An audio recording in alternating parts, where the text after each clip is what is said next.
Hello, Avatar fans, and welcome to the next episode of the Avatar Online podcast. This is going to be episode 278 of our regular shows. This is the official podcast for the fan site Avatar The Last Airbender, Avatar The Last Airbender Online.com. I'm going to be your main host, Morgan, Airspeed Prime, and joining me on the podcast is Greg2B from the site. What's up, everyone?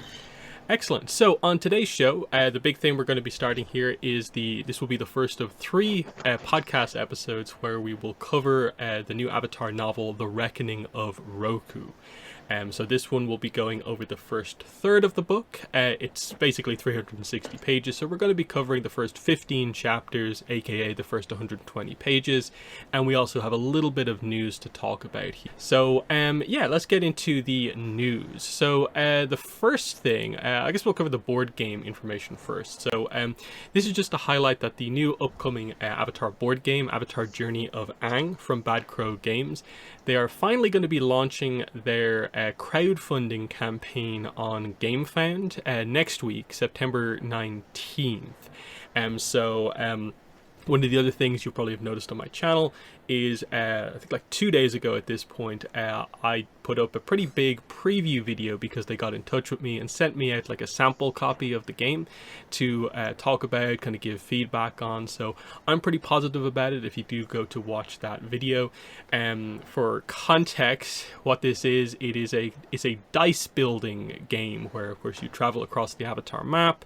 You have these initial dice and then you upgrade them to kind of elemental dice and eventually Avatar state dice, and along the way you have these kind of elemental cards that give you kind of bonuses, and you face challenges associated with the different stages of the story and stuff like that. So I think there's a decent amount of complexity to it while there's still being some kind of random luck based elements to it.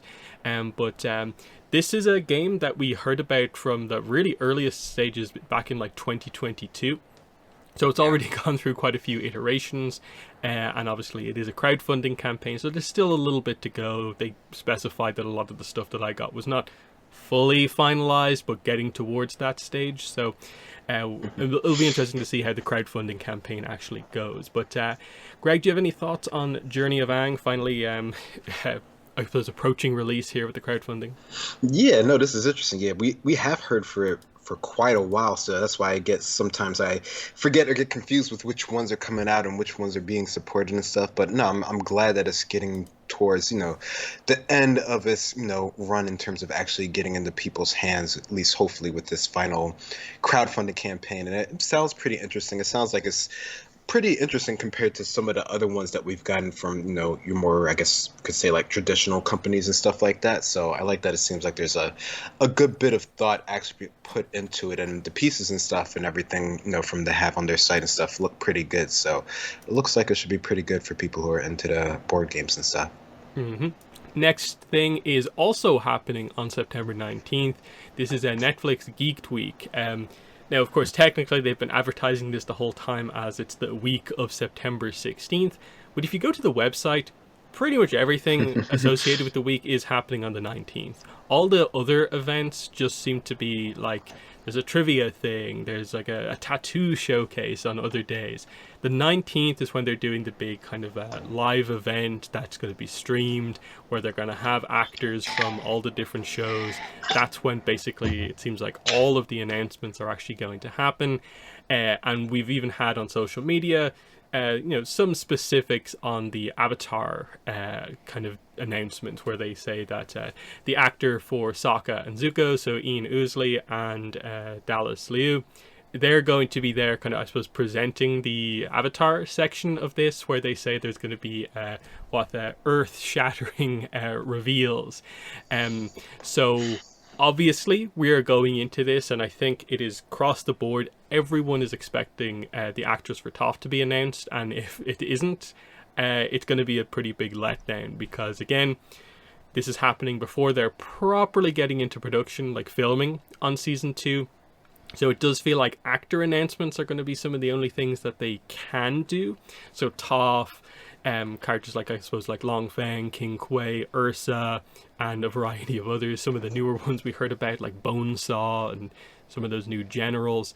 We're waiting for all that sort of stuff. I do wonder, like, sort of what visuals they necessarily have, what other things they have, just because, at least to me, the actor announcements are only so interesting without anything a little bit more substantial. But overall, it seems like people are excited to see who they have to play Toph. But what are your expectations for Geeked Week next week? Yeah, no, I think definitely the Toph announcement is the one to keep your eyes on, for how that works.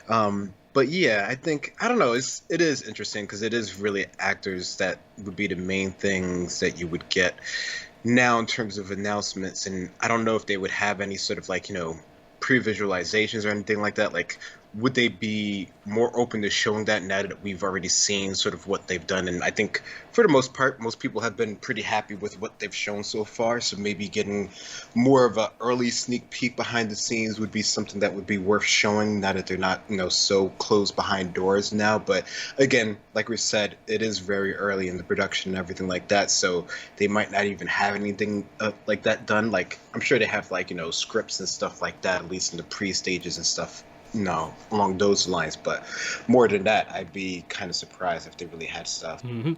Yeah, like for me, I'd like to know how many episodes it's going to be. That would be an interesting announcement, especially if it's different than the expected 8. That would give it a lot of confidence if it's more, especially.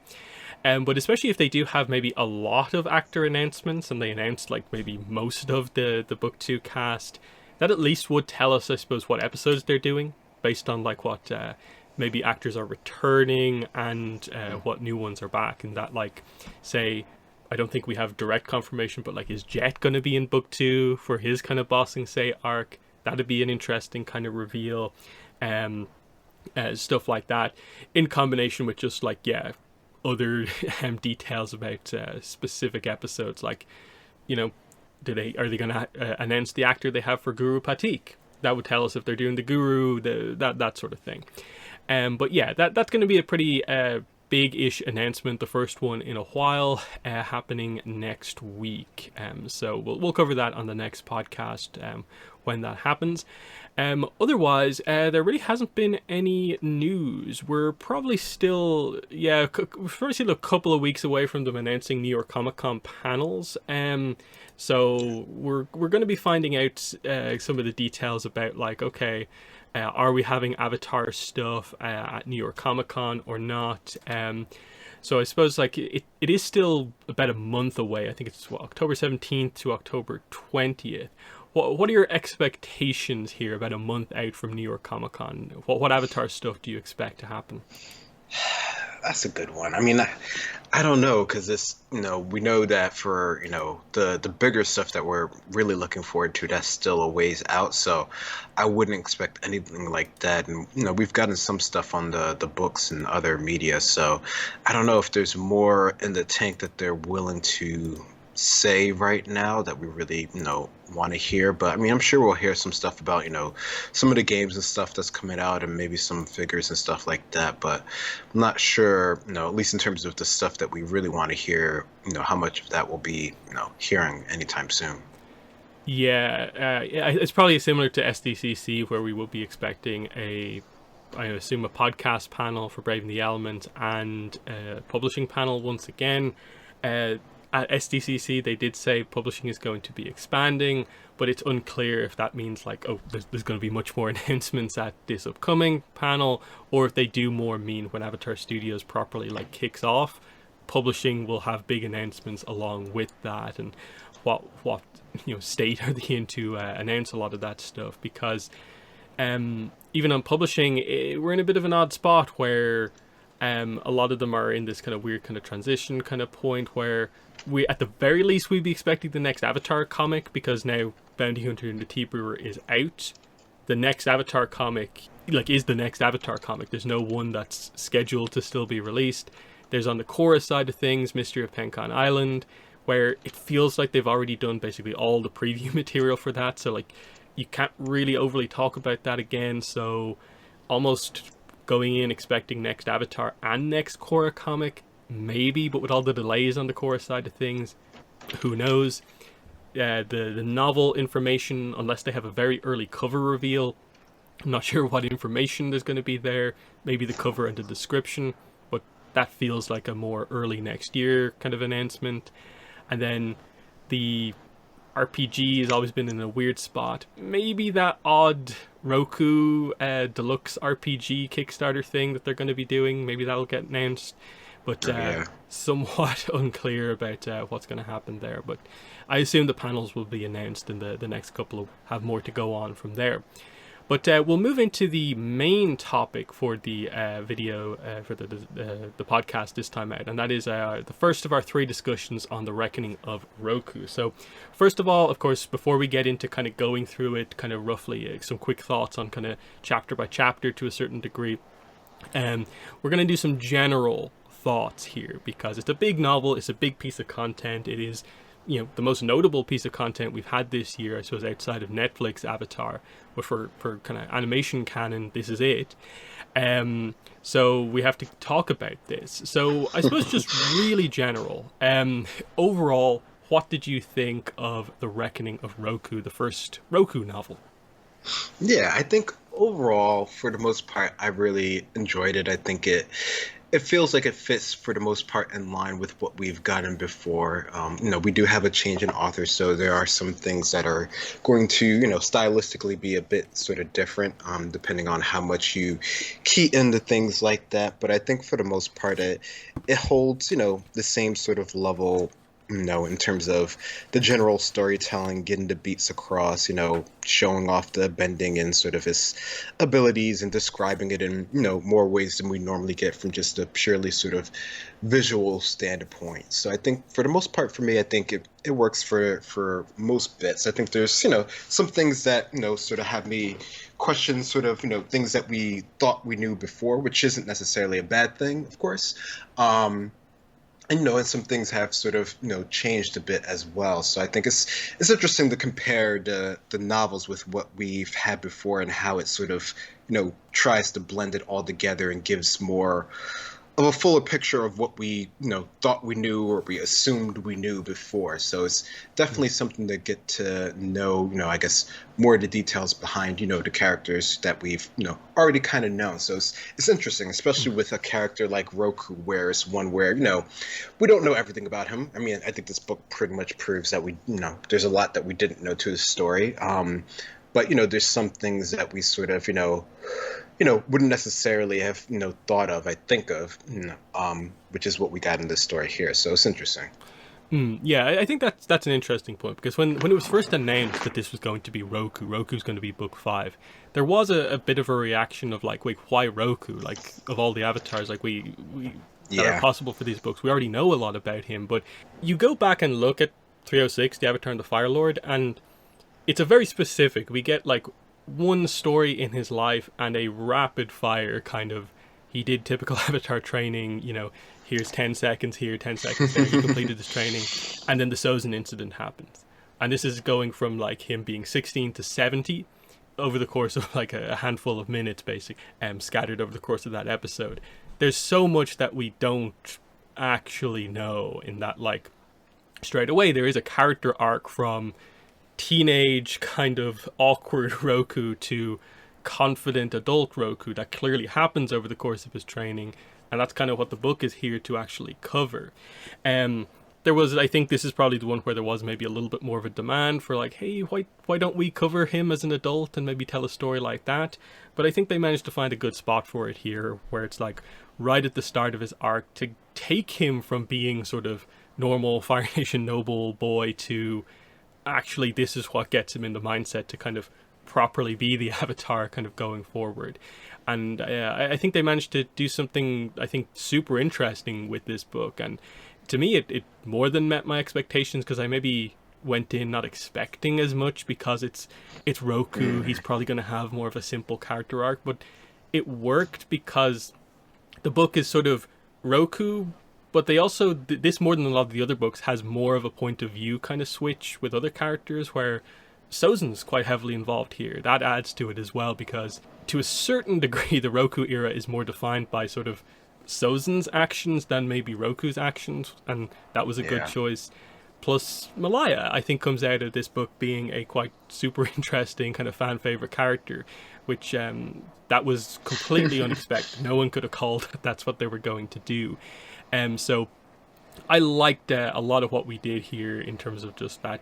In a way, the simplicity with Roku's arc made it feel very unique compared to the other books, because Yang Chen maybe isn't the most like relatable character because she's so superb at everything, and just the craziness of everything that happens in Kiyoshi's life. It's kind of nice to get more of a normal avatar and character in Roku, and just seeing what being the avatar does to changing someone's life around completely. But yeah, we do need to address the fact that we did get a new author here. We have Randy Rabai instead of FCE. This is the crossover that we've got. Randy Rabai is also going to be doing the next Roku book, The Awakening of Roku. You already kind of alluded to the idea that like it was pretty decent crossover that didn't maybe change things that much, and I overall like agree with that. Like I definitely read this and came out of it feeling that like if you had told me FCE wrote this book, I would have kind of almost believed you, because the style is broadly quite similar. You notice little bits and pieces, like he uses more shorter chapters, so there's quite a lot of chapters in the book. And the other thing is probably just that Randy Rabai doesn't use metaphor maybe as much as FCE did. And I noticed that when I did like my live stream for the book, some people where English is their like second language, they noted that the Randy Rabai book here was a little bit easier for them to read. Not that FCE was maybe difficult, it's just there's a clarity to this that's maybe a little bit kind of better in that sense. But you know, there's pros and cons to, I suppose, both writing styles, but I think they're very similar to the point where like I don't overly prefer one over the other. It's just minor kind of differences. But what were your thoughts on the switch to a new writer? How do you think Randy Rabai did? Yeah, no, I think he did great. I mean, I think, in terms of the story structure and how it works, I think that was, fine enough. Like it felt like, it fits in the world. I definitely can, understand the point of it not being as many sort of metaphors, or maybe some of the comparisons of things is a little bit different from before. So I definitely can see that, maybe helping some people read straight through it a little bit more. And yeah, the shorter chapters definitely is a note, because sometimes you're like, you just get into a chapter and then you're already into another one. And sometimes it makes sense because they're changing the point of view, from a different character or something like that. So sometimes it definitely makes sense. But if you were sort of used to some of the lengthier chapters, and that that could be, I guess, a bit of a shift for you.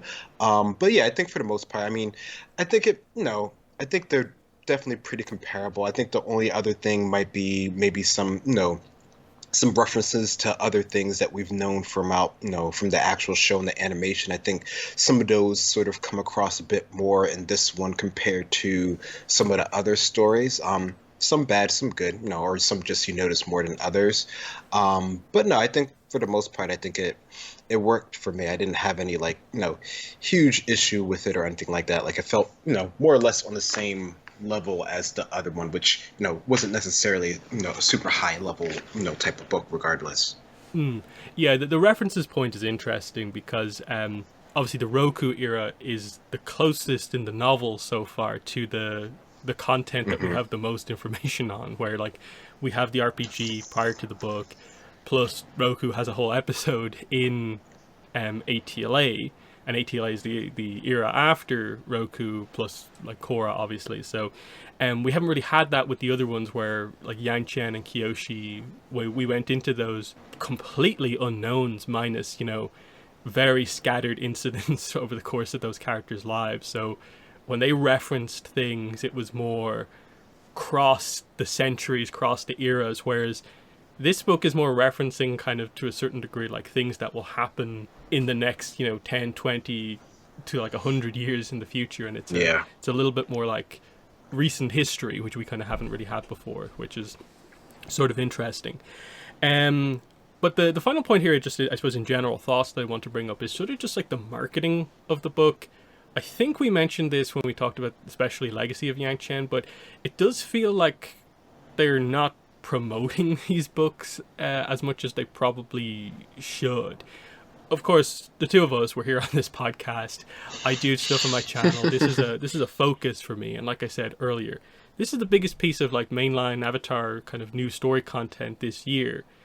And the best I really saw was like a post on Instagram, one YouTube short, I think, about this on the official YouTube channel, and otherwise it really did feel like it was Randy Rabai as like the only one really marketing this book from the official point of and that the standard methods of like just promoting a novel maybe haven't kind of served things as well here, because I think one of the big things for me with this book, and from the kind of pre-release stuff to then reading it and looking back, is I think they did a really bad job at promoting what the book is about. Because to me, they only marketed this book on the basis of, do you want to see Avatar Roku? Do you want to see Sozin?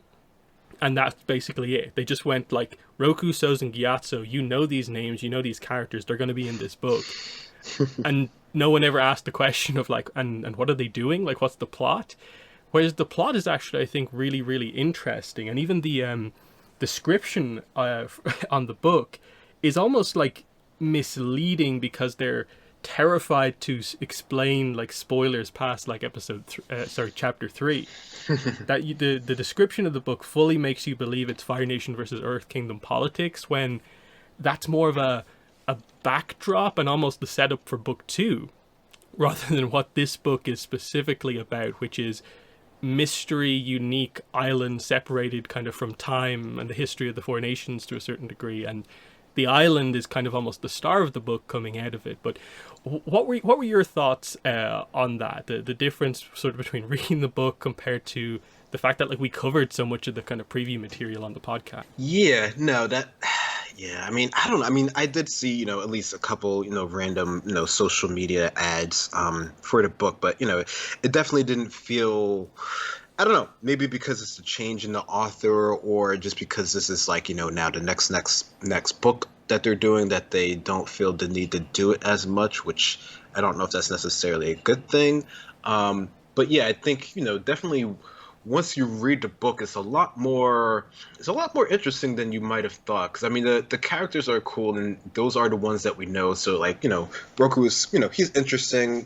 He has a reason for being there and everything like that. But it definitely feels like the pieces around the story is what really adds interest to the story, which I think, is how a good story probably should work. Like, it shouldn't, completely, fall on the shoulders of the character, unless they're like a super fan favorite character, which Roku is, but he's not the Avatar that is a mainstay in the show. So I don't know if that was necessarily the right way to go about it. I mean, I think there are like some other descriptions up there that do mention different things about the book or whatever, but none of them really make it sort of as interesting as it is when you sort of read the book. And yeah, I get it. Some of that is sort of like spoilers, for the book and stuff like that. But I think, it comes across pretty quickly enough in the book that, it's not too long until you're actually into it. And, depending on when they do all those announcement stuff, you kind of forget some of the extra early material unless you're,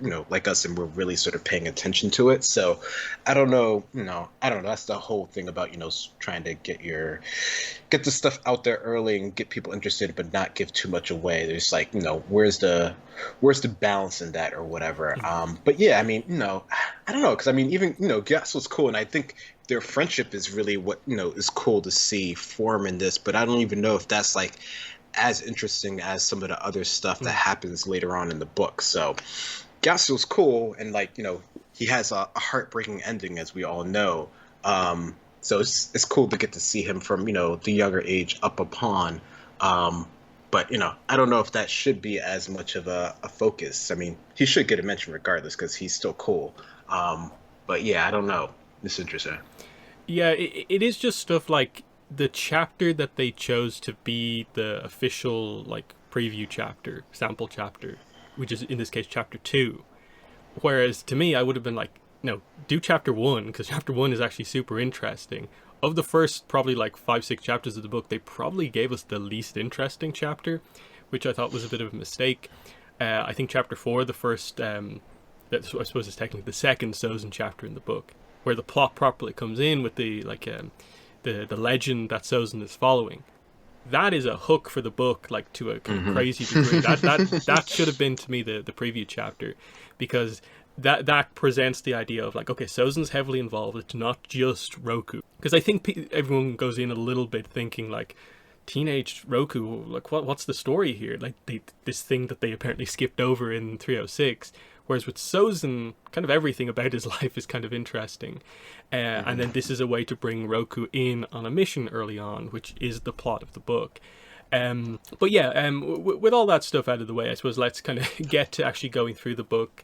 So we're just going to quickly kind of cover each chapter, kind of give some thoughts on what happens in it. We'll spend time when like a new element gets introduced and talk about it a little bit more when it happens, but we're just going to make our way through the book in this way. So chapter 1 is called Prologue. So obviously this is set earlier than most of the rest of the book, but what's interesting about the prologue here is that the prologue is effectively the start of 306 Avatar and the Fire Lord. It's just we see scenes that we didn't see in the episode. So like you insert the kind of two sections of this chapter in between those scenes. So the first section of this chapter is after Roku has been announced as the Avatar, but before Sozin gives him the kind of Crown Prince artifact and then he leaves. And then the second part is after he gives him the artifact, but before he leaves. We actually see the kind of him leaving. But it is a Sozin point of view chapter, which is interesting with this book, that they do bookend it on Sozin chapters ultimately. I think because they do note that the real mover in the Roku era probably is Sozin more so than Roku himself, which is interesting. But what we cover in this chapter is basically the impact of Roku being announced as the Avatar on Sozin primarily. Now we get Roku's perspective as well, because they do have a discussion here effectively about the idea that because they both share the same birthday, either one of them could have been the Avatar if one was born at a slightly different time than the other. And the idea that like Sozin's father is disappointed that it wasn't Sozin, but Sozin now, he expects his son to focus on this friendship. He's already friends with Roku, but doubly focus on it because he's the Avatar for political gain for the Fire Nation. And Sozin doesn't like this idea, but over the course of the book, gradually realizes that if he wants to do what he wants to do, he kind of has to do that. And so he kind of reluctantly follows his father's advice. So there's some cool stuff straight away in the opening chapter. We get the name of Sozin's father, Fire Lord Taiso, which is very cool. But then the other cool detail from the chapter is we also learn that Roku has a brother. Now, this information gets slowly, given to us over the next couple of chapters. But within this section that we're covering here, we do get the idea later on. Named Yasu, died a few years ago. It's actually Roku's twin brother. So the duo used to be a trio. It's a trio of friends where Sozin was friends with Yasu, and they all kind of hung out together. And the idea that, wow, an Avatar had a sibling, but then a twin sibling, which is a big fandom kind of discussion here. But let's just start with that. What are your thoughts on Chapter 1, a Sozin-focused chapter to start the Roku novel, and what they explore here? Yeah, no, I thought this was really interesting. I mean, I don't know, I feel like a lot of these, they would have been a really cool hook to get people into it. But no, I think it's interesting how, we get this sort of, more expanded characterization of Roku and how he interacts with Sozin, now that they're, older, they're essentially, young firebender masters at this point. But you can get the sense of their friendship, how they've sort of developed over time. The whole reference to the brother is really interesting. Just getting that right up in the front. I don't think that's something that a lot of people would have necessarily expected, especially of an Avatar. So that brings in a whole bunch of different things in terms of how does that work? How does tell the difference? Like they're born so closely to each other. How does that play out later on, which, we even get, mentions of that and stuff like that. So I think it's a good way to sort of start off things, and the fact that it blends in together with what we previously know of, Roku, I think is a a nice way to sort of tie it together so you can sort of, if you know the episode enough, you can sort of picture in your mind how, things are actually sort of playing out, what happens before, what happens after. So it's a good way to sort of like easily give people a visualization of it. I'm sure, many people have gone back to rewatch that episode, just from this book itself. So I think that's a cool way to start it. And yeah, it's definitely a lot of, behind the scenes things that we necessarily wouldn't have thought, but, kind of makes sense given how driven and everything the Fire Nation is or historically has been. So yeah, I like those details. Hmm. They straight away get into the core characters of Roku and Sozin also in this chapter. The discussion that they have here is interesting because like Sozin presents all these things that Roku is going to do as the Avatar, and Roku responds and he's like, no, I'm not really into this. Like, you're going to get to see the world, Avatar Roku. I'd rather stay here. Think of all the abilities you're going to master. Like, my life was supposed to get easier after we graduated from the academy. Think of all the experiences you're going to have. You mean all the battles I'm going to have to fight? You're going to be rubbing shoulders with all the world leaders. And he's basically like, I already know one.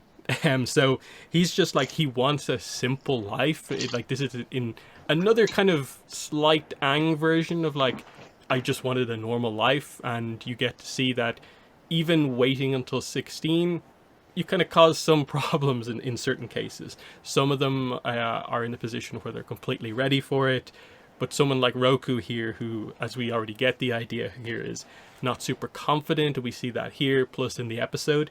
The expectations being added onto that for him is a terrible mix. And so he starts off in this really shocking situation where he has absolutely no faith that he will go on to be a good Avatar, and almost wishes Sozin was the Avatar because Sozin is so composed himself. And we get to discussing that of like, how do you handle the expectation future Fire Lord? And Sozin eventually reveals the truth that he is scared all the time. He just masks it very well, and Roku should too. I thought that was definitely the highlight of this opening chapter, but what are your thoughts on the kind of initial characterization, given that we do actually have something to compare it to with the episode? Yeah, no, I thought that was really good. I mean, that was my highlight from this chapter, was really getting to understand, Roku, and you understand more as, the book goes on. So it's not all dumped here, but you definitely get, sort of the classic, hero sort of reluctance, right? And, this is from, a different perspective because, Roku's had like a pretty, good, easy life. Like he's, a rich fire national, and Gyatso makes jokes of that all the time, and a lot of it tends to be actually true. But yeah, he definitely, doesn't have this in his sort of mindset that this is what he wants to do, which is why, when we get to the later parts where he compares it with his brother, and everything that happened with him, would he have been sort of a better pick? And, Sozin himself, might have been a better pick here. But, of course, that would be too much for them to all have to go on that sort of way here. But yeah, he definitely fits that mold, and which is interesting because he still is a pretty good, sort of smart, sort of, powerful sort of character. He just doesn't have, the confidence, which is, even what they highlighted in the animated episode is that, he definitely is lacking in that, even if he is, generally pretty skilled. And, just being, in close contact with the prince is, there's a lofty status there that most people, wouldn't really understand. And, even Roku himself at times seems like he doesn't quite get that yet. But throughout the course of the book, that's something that he expands upon and grows as a character. Mm-hmm. Yeah, and then the second part of this chapter is just we get the official leaving ceremony from the Fire Nation, where like it's a big celebration. He's like announced to the Fire Nation. It's their first Avatar since Avatar Zito, and this is where it finally hits Sozin that like, oh yeah, like if things go as planned, I'm not going to see Roku for like over 10 years basically, because like that's what we know from the episode basically, but that things are going to change from here on out. He's not going to hear much about Roku or see him for a very long time. And the big reveal here is that this is the only friend Sozin actually has, and so the ending of the chapter is basically Sozin sort of cursing the world for kind of allowing this to happen. It says here, curse the fire sages who spoke the unwelcome announcement, curse the air nomads for requiring Roku to move to their temple, curse a world that provided such friends, plural, only to snatch them away. So there's another kind of teaser of the idea that the trio is down to two, and that affected Roku, but also Sozin as well, which we'll learn more about later on in the book. And then it just ends on the idea of like, Roku was right, it should not have been him. And it's interesting to kind of interpret what Sozin means by that, because some people take it as, does that mean you want to be the Avatar, or is it just, if it couldn't be me, anyone else but Roku, so Roku doesn't have to leave? And just this change Sozin is going through now, missing his only friend, kind of who does he have left? How does he deal with this? Is the big kind of highlight at the end of the chapter. But what are your thoughts on the kind of impact of this on Sozin as we get explored here? Yeah, no, this is definitely, it's a huge turning point in both for their lives here. And, Sozin definitely is, he's having to cope with this sort of, sudden change. And it seems, pretty drastic to him. And, we don't know the full story of, what happened to the other brother, but, we know that now it's just only Sozin here, and there's no one else that, Sozin really has this sort of connection with that, isn't trying to get something from him. They make note of how, Roku's just, he's really chill. Like he's not really trying to angle for any sort of thing, because he's, for more intensive purposes, he's on the same level as Prince Sozin, other than, he's ruling, the whole Fire Nation or anything like that. Like he's at the same sort of status there, which is, kind of rare. That's not something that you tend to have, especially not at that level. So it definitely feels like it's, Sozin definitely, I don't know if Sozin necessarily, wants to be the Avatar himself. His father definitely wants him to be, or would have wanted him to be. But, Sozin, at least at this point in time, it definitely feels more on the lines of, friends parting and just sort of, really sad that your only sort of true best friend is sort of going away for a long time, and there'll be this gap that you can never sort of get back. And, that happens regardless, but more abrupt than, what he might have imagined before. Mm-hmm. And the final thing, and I think a big point that everyone has noted about this chapter is that they alter the details surrounding Sozin giving Roku the Crown Prince artifact, the headpiece.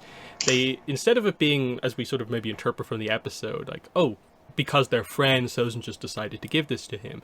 We find out that actually this idea came from Taiso. Like, Taiso basically said, hey, give him this, as like from a friend, but also something that basically attaches him to the Fire Nation because it's related to Fire Nation royalty. This will be this thing that he will wear that constantly links him back to the Fire Nation, and that's part of the kind of plan here.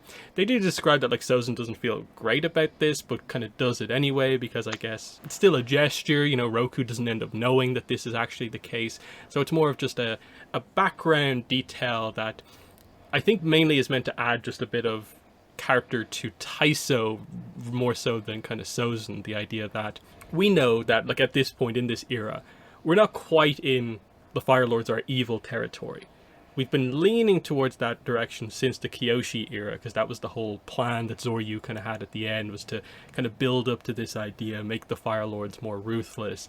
And so Taiso and now Sozin is the kind of next step in that line, and you can see that even though Taiso is kind of portrayed as a not very visionary kind of Fire Lord, he's a little bit too by the books to a certain degree, he still has those kind of ruthless qualities to him of like, just make use of this friendship, and it has an impact on Sozin. So what were your thoughts on that? The kind of retcon to a certain degree of the Crown Prince headpiece significant? Yeah, no, that definitely is something of note there. Is that like a full retcon, or is that like an insert retcon? I don't know how you really sort of break that down, but it definitely is a new added piece of, background lore that we didn't necessarily think of, which, granted, in the episode, we only saw a little bit. We don't really know what was happening behind the scenes, so maybe this sort of happened all the time. But I mean, I think it works in the terms of what this story is going for and how they're sort of developing their friendship, or maybe their break of friendship over time. So I think it works in that regard. For the Crown Prince to have sort of like, for there to be sort of a visual sort of, leash on the Avatar in terms of where he come from and his sort of upbringing. Of course, the whole book is all about sort of breaking that and whatnot. So I think it works, and, there's sort of, new or sort of adjusted characterization of Zito. This works along the lines in terms of what they're going for in terms of that sort of story and how that sort of either helped or didn't help, as we'll get into the next couple of episodes. So I think, it works for what they're going for here. It doesn't bother me too much because, the story's trying to fill in those sort of gaps and add more intrigue to things. So I don't know. I think it works for the most part. I like where it ends up, I think.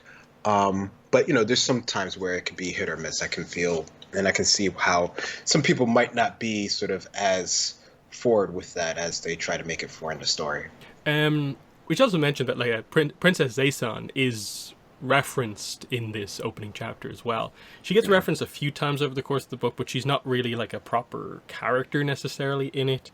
I think everything that they do here fits in with what we know of her from the RPG. There's maybe the suggestion she could come into play more in book 2, but I maybe don't get the impression that the books are overly trying to focus on her, apart from just the idea of, yeah, there is sibling rivalry. That's what Taiso wants. We'll get allusions later on to the idea of technically Zaysan might be the favored for the throne, but she's not a firebender and she's not a boy. Is the kind of issues there. So Zaysan being included is pretty nice. But just before we move on, I also want to just address that they start us off with these two kind of key characters, Roku and Sozin. That's what it's always been about, the Avatar and the Fire Lord. We get a sense of straight away of like Roku's arc is going to, gaining confidence as the Avatar on his first mission as the Avatar, plus, finding a friend outside of Sozin, that he's capable of doing that as well. Sozin's arc is kind of slightly different, where he'll go in the opposite direction of like basically, even though he has people around him, he can't form more friendships. He's just kind of decided that for himself. And won't let other people in because he doesn't trust anyone else. And we basically start the arc of sort of how he becomes the quote-unquote evil Fire Lord, what he can do with sort of like killing people, the effect that has on the people around him, and just the fact that he becomes someone who is willing to do anything to kind of get what he wants. And we see the Sozin that Roku kind of can't see, is sort of the idea here. But how would you characterize sort of like Sozin's arc in this book? Because clearly, where we start off here in the prologue, this is not an outwardly like villainous character here, upset at the loss of his only friend, and he seems to care about that above all else. And for a lot of the book, he still does, but it begins to fade as we go on. But what are your thoughts on Sozin's arc? Yeah, no, it's definitely something of note, because it definitely feels like they go in opposite directions. Like one's gaining confidence and becoming, able to sort of trust other people, and the other one's sort of, he still has confidence, and I think, Sozin even becomes even more sort of driven in his, his quest for what he has in mind. And I think you see that throughout the book, not necessarily what he has to do directly himself, but just sort of, even against sort of like his own sort of family and his own sort of nation, towards what he thinks will be the best sort of outcome for the Fire Nation. So he definitely, has that sort of, I guess you could say, dissent throughout the course of the book in terms of what he's willing to do, who he's willing to use, and how he's able to gain that. I think he has instances throughout the story where he sort of it almost feels like he could backtrack on some of his sort of ideas, like he has some real sort of concern and caution or whatever. But ultimately that doesn't seem to sort of win out with his character. And since we do know where things end, we know how that sort of turns out. Mm-hmm. We'll finally move on to chapter 2 here, which is a spirit of no nation. So this was the preview chapter, so everyone's probably read this one at the very least. So we are 3 months later here. So Roku's 3 months into his training, but we get the reveal that he, in his mind at least, hasn't really done much training. He hasn't done any airbending yet. But his master here, Sister Disha, is basically saying, hey, your training's already started, but a lot of it is more on getting yourself into the right, mindset to be the Avatar. So that's what the title is about. She wants him to move away from being a Fire National, and he always thinks about everything through the lens of being from the Fire Nation, to becoming a spirit of no nation. That's what she views the Avatar as, what they need to be. They need to not have any favorites among the nations, and to a certain degree act like they're not from any nation. And it's noted that this is a problem that many recent Fire Avatars have had, and they bring up Zito quite heavily here, and the constant accusations he suffered about being too biased towards his home nation, but they also open it up and suggest that a lot of the recent Fire Avatars are very similar in that regard, and she kind of wants Roku to not fall into that trap. But he's having a hard time really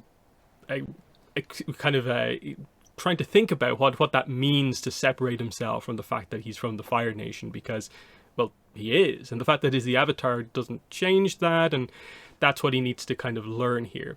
We find out he's on this kind of relief mission with a bunch of air nomads, including Sister Disha, helping out places that have been destroyed by kind of natural disasters, and he's doing all this building, but he's getting frustrated that he kind of hasn't done his training yet, and kind of what's the point. And the whole Fire National, a Spirit of No Nation debate comes up when Roku tries to come up with a solution to sort of make relief effort across the world better. And it's a clever idea, but Disha points out that trying to have all 4 nations work together on like a joint thing, never going to work, because there's way too many complexities involved, and you are thinking about this too much like a Fire National is sort of the point here.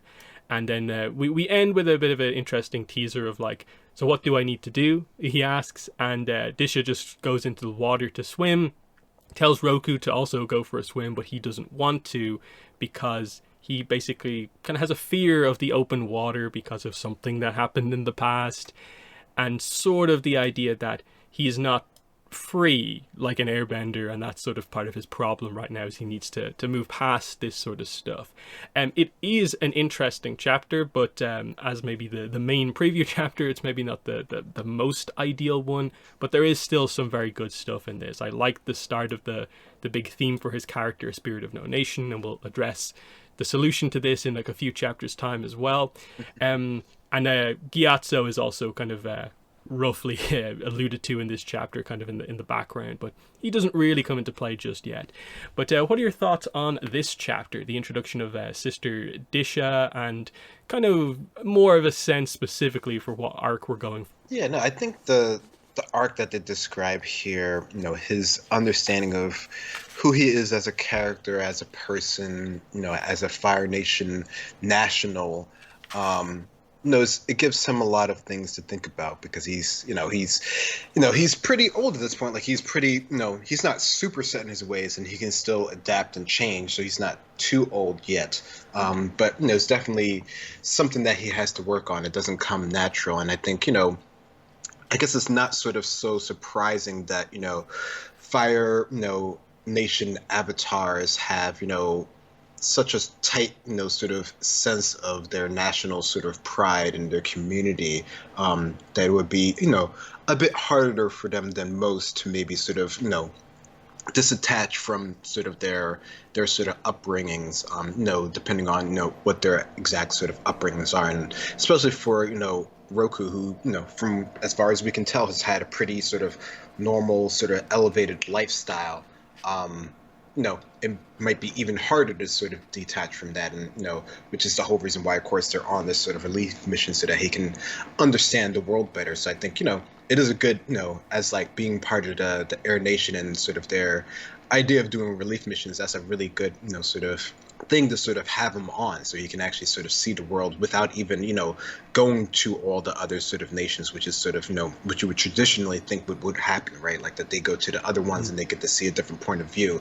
But here, being, starting with the Air Nation, he gets to see that, right from the beginning, especially since, they can just jump on an air bison and travel wherever they need to in the world, right? So that's a pretty sort of convenient and, sort of interesting that that's how you start off, the Fire Nation sort of avatar, with that sort of, clash of culture, right? Which is something that he's, having a hard time with sort of gravitating and understanding here. And, he definitely has, some history and some background where even just getting into the water is something that he's not comfortable with. Not necessarily just because, he's a Fire Nation person, because like he says later on, like they're on islands, they know how to use boats and all that sort of stuff. Like that would be kind of odd if they weren't able to do that stuff. But he has, something more even sort of holding him back. So I think it's, it's nice that they're giving him a couple different sort of layers here in the beginning, just to see where, he's having his problems as a character and has to grow. Mm-hmm. Next chapter immediately kind of follows on from this, where like this is more of the Gyatso introduction chapter. So towards the end of kind of completing the kind of relief aid, in this case, kind of like building the kind of houses again, Roku is expected as the Avatar to give a speech at the end of the completed mission. So he's very nervous. This has happened before at previous villages, and so Gyatso comes up to him and basically points out that like, hey, maybe get the name of this village correct this time, and don't ruin your speech. And they get to talking, and we find out that Roku is aware of Gyatso because he's been around during these missions, and he's like, hey, aren't you the airbender who's like, airbending doesn't work anymore? And Gyatso has to explain that that's not exactly the case. It still works, but only occasionally. So he has this unique kind of problem with his airbending, where on occasion he can do a little bit, sometimes a little bit more, but it's not consistent enough to the point where he's basically banned from gliding on his glider for like safety reasons. The important detail there. He gives a speech and it's an absolute disaster. Like he can barely string two words together. He does forget the name of the village, and it's just like, yeah, teamwork, woo, and people clap because, well, you helped us out. We'll clap anyway, but that was not a good speech. Is sort of the idea, and from there we do a kind of cut. We go back to the Southern Air Temple. And the idea is Roku, when he goes back to his room, is presented with a box of letters. While he's been out on these missions from the last 3 months, these are all the letters that have been sent to him. And Disha has a note on the top of it talking about how, hey, you want to start your training? Do it here. How about you learn detachment by not opening up a single one of these letters? And Roku ignores this and starts to read the letters, and we get to that in just a second. But that's what this chapter is a little bit more kind of to the point, a little bit more focused. But what are your thoughts here on, I suppose, the introduction of Gyatso here, and then more on Disha's sort of training methods here with the test here with all these letters? Yeah, no, it's Roku. He sees. I mean, he tries for a little bit to sort of meditate on it and sort of let things go, but he's still much too invested in sort of like the worldly sort of matters to really sort of have any sort of true level of sort of detachment here, which, all things considered, even if this has been like 3 or 4 months or however long, that's not necessarily like a huge amount of time for him to sort of develop that over, the 16, 17, 18, however many years up until this point. So, no, I'm not too surprised that that's just sort of what's happening here. Like he still has a lot of sort of learning to go here, but it is interesting to see him sort of interact with Gyatso at the start here. How Gyatso is sort of a slightly different sort of air nomad compared to the other ones in terms of his personality here. So I like that they're sort of giving him a bit of a sort of unique sort of characterization, which I think sort of fits into what we sort of know of him from being sort of a older sort of character as well. He does things a bit sort of different here, but it's interesting to see before we see him as this sort of airbending master who has everything sort of all these skills and whatnot in his training, and to hear where he's having issues controlling his own chi and everything for his own sort of airbending. So it's cool that we're getting this sort of arc for Gyatso here as well. So no, I like that. Yeah, like Gyato's characterization is sort of like it's similar to Aang, but it's like Aang if Aang had a little bit more of a like cutting sense of humor. They note that I think a few times as the book goes on, of like the air nomad sense of humor tends to be goofy, but Gyatso has a little bit more sort of like personal attacks in there as well. Yeah. As we'll find out about. So there's that aspect to it as well. But again, you have the arc here of he's like a prodigal airbender, but he's struggling for whatever reason with his airbending. Roku also is struggling about like his progress with the Avatar, so you can see the idea of kind of why these two should maybe be paired up at some point, and we're going to see that kind of happen overall. So that's that chapter there. From there, we move into chapter 4, which of the earlier chapters is definitely one of the most interesting ones in the book. So we'll spend a bit of time on this one. We cut back to Sozin, and so we start off. Okay, what is Sozin actually going to be doing in this book? We didn't know maybe what to expect. He's just going to do politics in the Fire Nation with his father, but no, he goes on an adventure across the world basically with two teammates. So he has a bit of a Team Azula style dynamic here. Is definitely what they're kind of going for here. A little bit of a reference to that. But we find out that Sozin is on a boat with his two kind of mission teammates for this mission, Dalasai and Kozaru, and they're heading for this mystery island. And so they're kind of delivered to the edge of this kind of fog bank, and basically, hey, we're not going in, we can't see anything, you're gonna have to take the next step in a smaller boat on your own. So they do that. They arrive on the shore of this island, and the idea is, why is he doing this? And we find out this really interesting aspect of Sozin, which is that he is super interested in the legends of the world, the stories of the past, especially ones that relate to like legendary firebending techniques, as well as like sources of power, how to enhance bending. He's read all the scrolls in the Dragonbone Catacombs. They reference nearly every firebending technique imaginable here as like a legend that he's interested in, like blue fire, lightning, all this sort of stuff. But what we're doing here, the specific story that we're following, is this Zito era scroll called The Long Road by this adventurer named Asho. And he, in the past, investigated a crew of like 200 going missing, and he made his way to this fog-shrouded island, the one that we're at right now, and he met the natives on this island, and apparently the natives on this island were all incredibly powerful benders of all four elements. They're not avatars, there's people of all the different four elements. So there's airbenders on this unique island, sort of thing.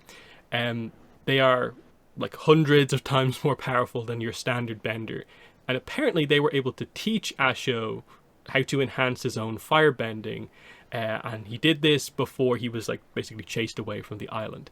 And Sozin believes that there is truth to this, so he's going to find this island to learn enhanced firebending for himself, a secret that will give him an edge, and if he can teach it himself, maybe back in the Fire Nation, can give the Fire Nation an edge as well.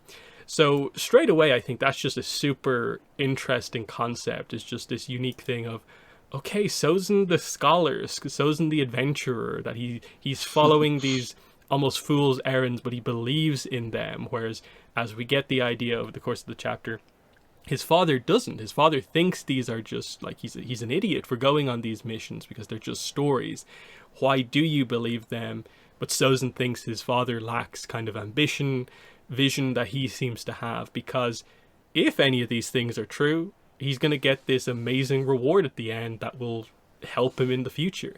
So what are your thoughts just on this initial dynamic of like Sozin as an adventurer following legends of the past? Yeah, I think that's very sort of intriguing for his character, especially since we sort of, we only really have him as sort of this sort of old, sort of, evil type character. We don't really know sort of how he got to that point, or what was he sort of, what was his end goal? What was he reaching for? So it's definitely something to get to see here, that he has this sort of background. Now, of course, it's all sort of, because you could say tainted with his sort of ambition and what he actually wants to do for the Fire Nation. So it's not sort of like, knowledge for knowledge's sake, which is sort of, sort of the idea of the library and stuff, which we'll get to later on. But, he does want to, learn more. He does at least have that sort of, basis of his sort of character, is just sort of, is keyed into what he sort of wants as sort of a larger picture here. But I think it is cool that,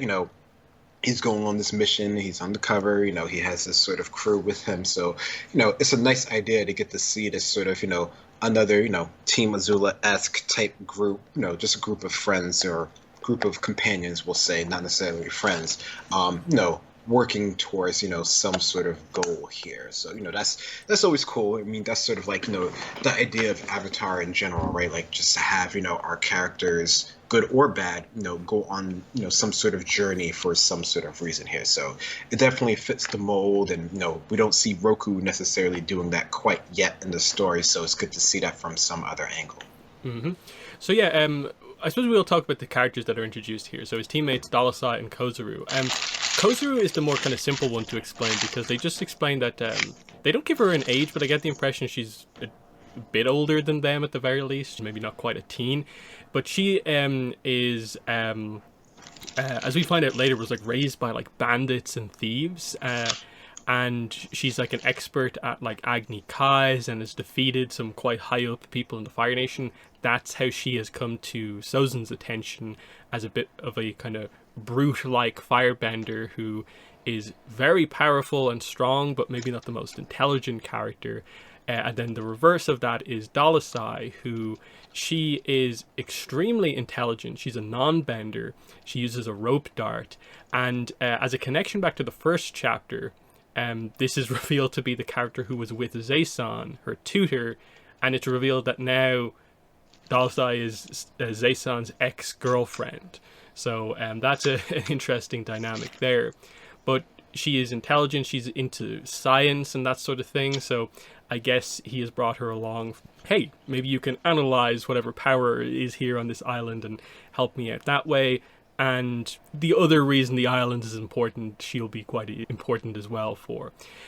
These of the kind of new characters in the book, they're not characterized maybe the most over the course of the book. We always get a couple of characters like this. This is like kind of Kirima and Wong from the Kyoshi novel, Taiyugum and Akudan from the Yang Chen novels. They get sort of that level of treatment in this book, where they're interesting. I definitely like to know more, and we'll see how book 2 maybe treats them. But what are your thoughts on the introduction of these new characters here, the kind of Mei and Tai Li of this era, sort of?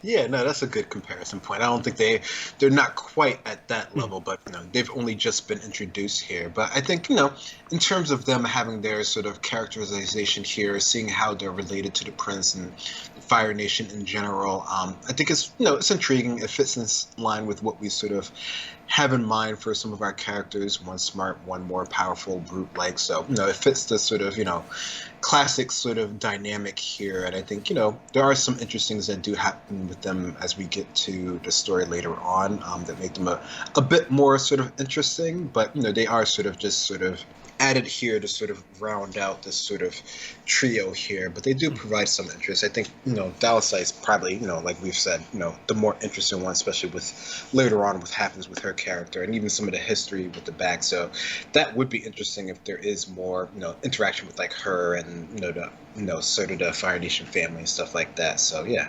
Mm-hmm. Yep.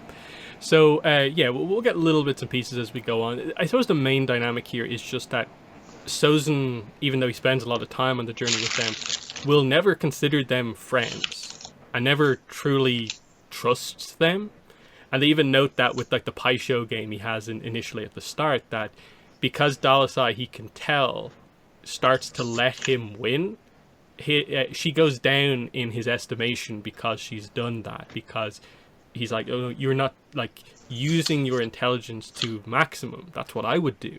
If you can beat me. Like, just, you don't need to, in a way, as you kind of noted in the opening chapter, he doesn't really like people who are overly kind of, I suppose, sycophantic to him about the fact that he's the prince. And Dalasai has kind of failed that test. And then as we sort of find out, Kozuru is a little bit too excessively loyal to like the Fire Lord and the prince, and that's kind of her failing when it comes to Sozin. They're excellent fighters, and he's chosen them, I suppose, for a reason. But as we go through the book, he doesn't trust them, and they grow to realize that he'll never trust them, and it always creates this sort of issue of like, here is in a way Sozin's flaw, where like he could become friends with them if he just tried, but he never really does. He keeps everyone at arm's length, to the point where like he barely informs them about what they're here for on the mission. Like Dalasai is desperately looking for information on the island, and it's like, oh, people are here, you're saying, and all this stuff. So what are your thoughts on that dynamic that they do over the course of the book? The idea that Sozin theoretically will never have friends again, and even though these two are close to him, they'll only ever be companions rather than friends. Yeah, no, I mean, I think, that's just the issue with Sozin and his character and his sort of dynamic and how he views people in the world. It's like, if you didn't sort of start or have this sort of, history with him already, which there were only two characters that had that, and now there's only one, and that one has gone away.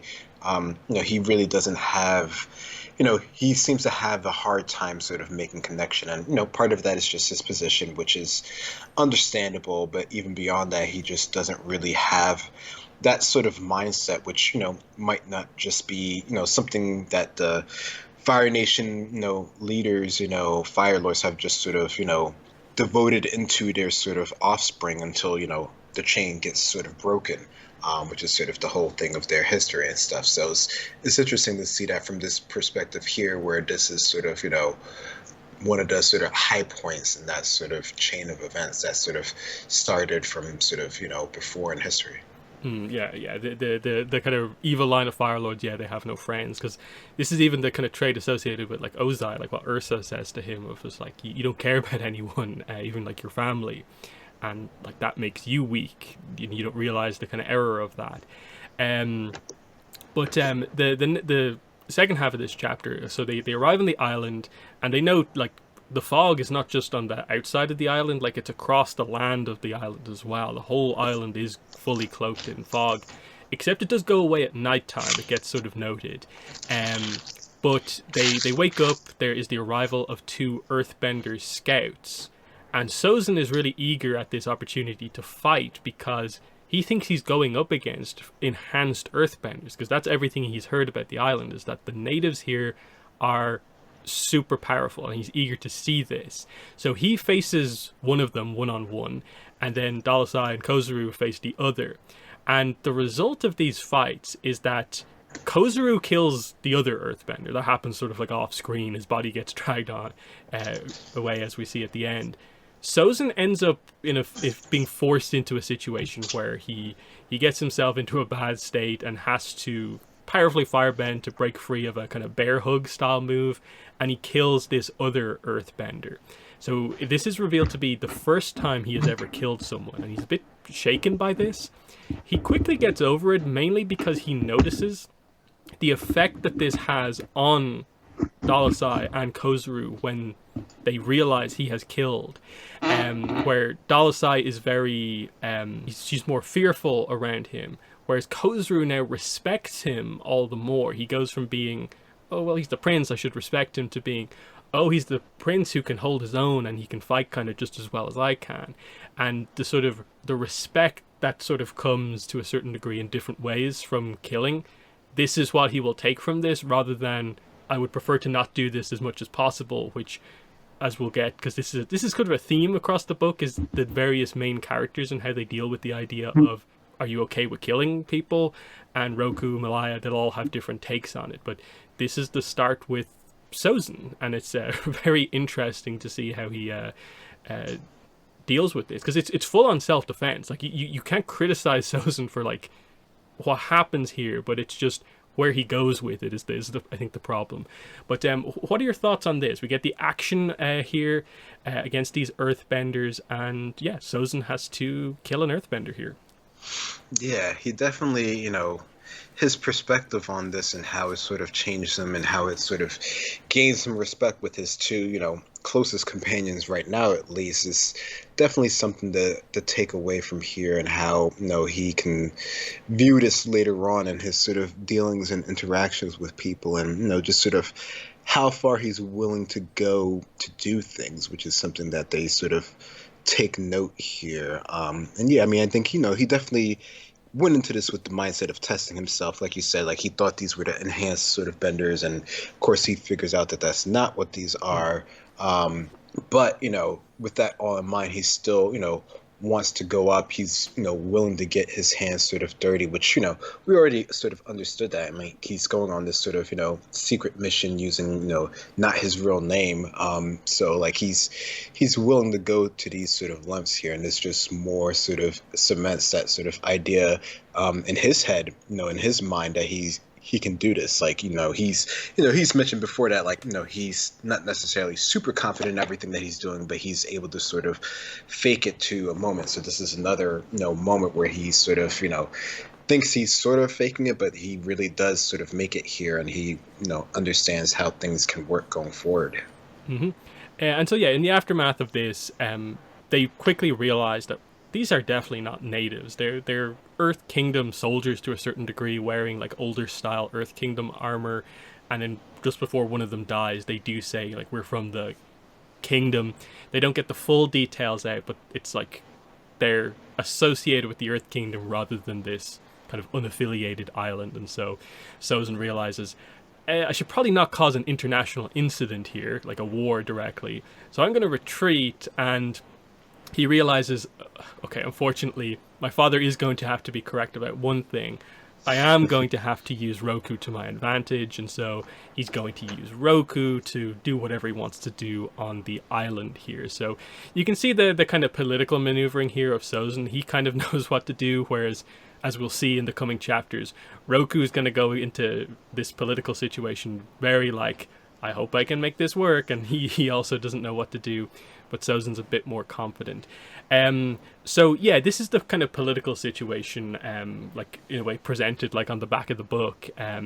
This is where the Earth Kingdom kind of comes in, but as we'll find out later, it's not really the full Earth Kingdom. It's kind of like a rogue company, effectively, as we'll find out. But you get the idea. At this point, no one has all the information. This is the way they treat it. And so yeah, Sozin is going to retreat from here and go somewhere else and let Roku do what he needs to do. So what are your thoughts on the end of this chapter? Yeah, I think, Sozin here, he's able to understand sort of the different sort of views and sort of the grander scheme and the world sort of politics here. Like he has that upbringing, so even if he begrudgingly doesn't want to do what his father is saying, like he can see that's most likely the better outcome here, and he's able to use the resources at hand, and Roku is a resource that he has, and he's been his friend for forever at this point now, but now he actually has like a real sort of use for Roku in his sort of newly found position here. And he's, he definitely has the confidence in order to get his, means and everything like that. So it's definitely, the start of Sozin, willing to go to these sort of lengths. Mm-hmm. Next up is Chapter 5 of Visitor. So we're back to Roku at the Southern Air Temple. He is, there's an interesting conversation with Abbot Rabten here about kind of Roku and death and how like he doesn't want to talk about it. So it's more setting up the idea of like what happened to his brother. They continue to build to that. He doesn't like talking about it, but he seems to be in an okay place reflecting on it potentially, but it's kind of the root of maybe some of his problems. But then he's told, you have a visitor. Sister Disha doesn't want you to see the visitor because of the whole detachment thing. She wants him to learn. But he's like, oh, it's Tom In. absolutely, I'm going to go meet her. So he heads down to meet her, and so effectively we get I would say the true introduction to like Ta Min as like a proper character, because she's in 306, but we don't get like scenes necessarily with her. We obviously know that they in the future will go on to get married, but you have to develop that relationship, and that's kind of what they do here. Of like, this scene is effectively the first time the two of them properly talk to each other, and it actually goes well. We can see that once Roku gets over some of his initial nervousness, they do get on quite well. They like each other. She's very comfortable around him, and he kind of adapts quite well to her confidence, because that's what you get straight away, is that Ta Min is this like exceptional person about so many things. Like, even the way she got up to the air temple, the air nomads are quite impressed with. Like, she somehow convinced a monk on a sky bison to just bring her here. We don't know how she did it, but she did, and that's why she's here already and doesn't need to be brought here. And we actually characterize her quite well here as like a charismatic character who, she also is dealing with like expectations placed on her by her parents. They mostly just want her to get like a strong political marriage, potentially to Sozin, but she's not into that. So we find out that what she actually wants to do is become a diplomat, and the reason she's here effectively is Sozin is kind of helping her to make that happen. And so Sozin is sending his message to Roku through Ta Min, and so that's kind of part of the situation that we get here. But what are your thoughts on this? Like, the effective kind of debut for Ta Min as a proper character here. How did you like the characterization for her?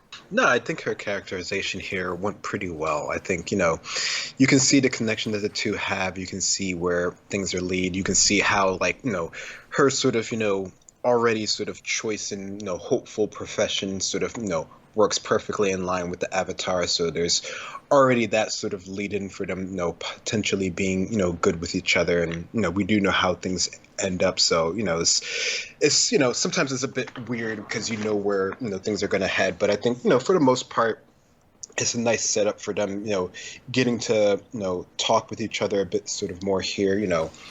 Sozin, of course, already knows that, Roku likes her, so there's already that sort of angle here, and you can even see a bit of that from the other side as well. So I think, for the most part, this was a nice way to get them to really sort of talk with each other. It seems a bit sort of remote, just because, she had to travel all this way just to get to him, but it is an official ask from Sozin, so there is, sort of some legitimacy behind us, right? Even if it does have, a couple different folds into the reasoning behind it. And there's some other interesting details, like how one of the reasons Roku is like interested in her is obviously like as we saw from the episode, of course, he finds her attractive, but also we get the detail here that he had heard that she made the decision to go to the like Royal Fire University instead of the kind of Fire Academy for girls. So sort of, I guess, to focus more on her studies than maybe her firebending is sort of the kind of implication there. And he found that decision from like a noble like her to be very interesting and intriguing. And the fact that she has these like ambitions to be a diplomat is like something that actually he is super interested in as well. So I like that in combination with sort of, we get the idea here is that she, I think you get the impression, doesn't maybe like your typical Fire Nation nobles, like maybe a Sozin or other ones. So the fact that Roku is a kind of bit more of a kind of laid back style character, she finds that interesting as well. But the message, once we kind of get to it here, is that it's presented as, can you step in as the Avatar to resolve this dispute on this fire island? The Earth Kingdom is trying to expand their territory by claiming this fire island, and you should officially, as the Avatar, step in to resolve it. And that's not quite exactly what has happened, as we'll find out, because this becomes a quite important kind of character plot point. Is, has Sozin told the full truth about what he discovered? Not really, but it's not entirely wrong to a certain degree. But Roku actually refuses. He thinks it through, and I guess to a certain degree because of his lack of confidence, he's so early in his training, he just feels like, I'm not sure I'll be able to do this necessarily. And so they just agree that Tamin is going to stay at the air temple for a few days, as Sister Disha agrees and actually likes that Roku has made this choice to not get involved, because she also thinks it's a little bit too early to step in with something like this, and that, in her opinion, it's also maybe not the right thing to do to step in at all. But we'll address that more in the coming chapters. But yeah, what are your thoughts on this once the kind of official business gets covered here?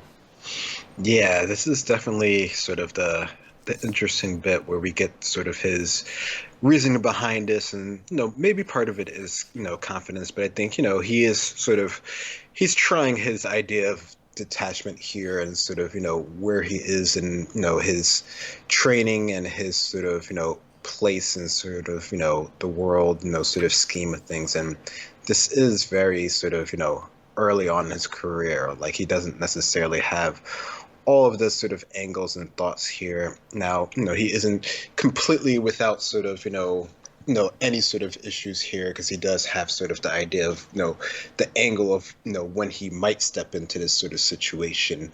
But I think at least for the onset here, at least he's trying to sort of do the detachment thing and sort of understand that maybe he doesn't have to be involved with everything right from the beginning, and that Sozin also has a lot of skills of his own that could probably help with the situation just as much. Mm-hmm.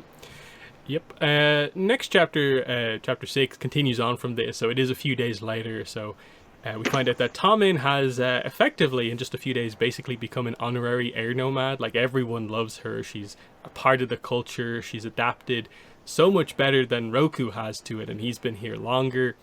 Even Sister Disha, who kind of wasn't super interested in her kind of joining in, really likes her as well. So, she has her own set of air nomad robes, and has got involved in a bit of everything. And Roku's very amazed at how she's been able to do this. And so they get to addressing the whole idea of, I'm struggling with this idea of Disha wanting me to be a spirit of no nation. And Tamin actually disagrees, like, openly with this, and is like, that's interesting, but maybe not quite the truth of the situation. Maybe it's better that you think of yourself as a spirit of all nations. Isn't that the kind of maybe better way to be the Avatar, is to care about each nation for individually kind of what they are, but you care about all of them equally, and that basically serves the same idea as the spirit of no nation, but you have a little bit more investment in everything. And Roku seems to agree with this, as like, yeah, that's actually maybe a better view on the situation, and it seems to be the way he goes. And historically, we know this is basically what defines him as the Avatar. He will go on to live in all of the nations for a couple of years during his training, and really care about what makes each of the nations unique, and that's what defines him as the Avatar, being able to negotiate effectively with all of the nations. But the chapter ends in a quite shocking way, where suddenly the two of them are like attacked. They fall into this kind of earthbending pitfall. They're about to be caved in. This earthbender kind of appears and is like, Earth King Jaialun sends his regards, basically, and they firebend up in response, and we're just like, what has happened to the two of them here? Why have they been attacked randomly? You're wondering, like, oh, is the Earth King getting involved in this, or is there something more at play here? We'll find out in the next chapter, basically, or the one after that. This is a shorter chapter, but I like a lot of what they do in this one. So what are your thoughts on chapter 6? Yeah, no, I think the term of phrase, the whole point of this one, it really sort of speaks to the idea of the Avatar in general, and sort of how they view themselves in terms of the world and protecting people and serving the people of all the different sort of nations there. And I guess it's not surprising that his Avatar sort of master, or his airbending master, would have this sort of idea of a spirit of no nation, considering their sort of whole idea in general is just sort of detachment, right? And of course that's what she's trying to teach him. So even if the Avatar really can't detach, the idea that he needs to detach from the Fire Nation, that point still stands, right? So that's probably even more so what she's trying to hammer, or Sister Disha's trying to hammer into him, rather than anything else. But No, I like the idea that, Roku's able to sort of, take this new way of this phrase and sort of, understand that and sort of connect to it a bit better. Which, I think, works for the Avatar, at least as far as we, understand them to be and how they, interact with the different nations. And, not all of them are perfect, none of them are perfect, and no person is perfect. But it's interesting to get to see him, understand this right, from this point in his sort of Avatar journey here. So I definitely like that part. And yeah, the assassination, it definitely feels like, sort of out of nowhere almost, but that's the whole point of assassination there. So, and things are going to happen differently because we know where things go in the end. So it's interesting to see that they're sort of trying to sort of skew things towards this way, until we sort of figure out how this is actually happening. Hmm. And it's interesting because like this is one of the very few references to Earth King Jайлun in the whole book, when I think we were all expecting ahead of time that like he's going to be like a main character in the background of this like very political book, but actually no, he's referenced like I think twice in the whole book, and maybe we'll see him in book two, but he actually has basically no involvement in this book at all, which is kind of funny. But we move on to chapter 7, which is called A Quick End to the Era of Roku. So how they get out of this situation is that Gyatso is with them, of course, but off to the side. He jumps in to try and help, and his airbending is actually working full power at this point. So he's able to use it very quickly to KO the Earthbender assassin, and then use it to kind of blow a lot of the rocks out of the way to get Roku and Ta Min out. Immediately, Roku changes his mind. He tells Ta Min, like, tell Sozin I'm going to help with what happened here, because it's a slight against him. Like, he has his pride as a Fire National that kind of comes into play here. He wants to figure out what's happening here. Like, you don't attack him, you don't attack the Avatar. He wants to be involved in this now. But then we cut immediately to Disha being like, you are not helping, you are not changing your mind. And she tries to convince him with a variety of kind of responses to him. They don't seem to get through to Roku because he's kind of angry. I think more so that Ta Min was attacked rather than himself, and he wants a little bit of revenge. He does give some arguments that are, I think, reasonably okay to this, because as we kind of discussed it a little bit with the last chapter, you do begin to see a little bit of maybe Sister Disha perhaps being a little bit too much of an air nomad, especially with a very early training Avatar, approaching things too much from the air nomad perspective. He talks about how, hey, like, I was nearly killed in an assassination attempt. That's not a normal thing. And her response is basically to just go, like, there'll be countless attempts against your life. Like, just accept it. Like, that's not an amazing response from your master that you want. And then Roku presents, I think, the very obvious point of, like, as the Avatar, am I not expected to get involved in literally stuff like this, like the disputes over, like, boundaries, effectively? And Sister Disha calls them, like, illusory boundaries. I know there's a point that she's making in all of this, which is it's a bit more subtle, I think, in the chapter. But Roku is a bit like, huh? Illusory boundaries? Like, tell that to, like, the leaders of the nations who care about their boundaries.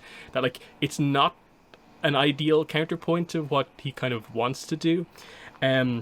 But in a way, what is the best way to convince him not to do it is sort of the problem here. So I think it's a very realistic, I think, dispute between, like, Roku wanting to get involved and the Master just being like, we're not ready for this, but what's the correct way to do it? And especially when you bring in context from the end of the book of, like, what she is trying to keep Roku from becoming. She doesn't want him to become another Kyoshi, basically. It's very interesting when you have that context as well. Before we get into the big detail later on of, like, the new Avatar name, what are your thoughts on the kind of conflict here between Master and Pupil?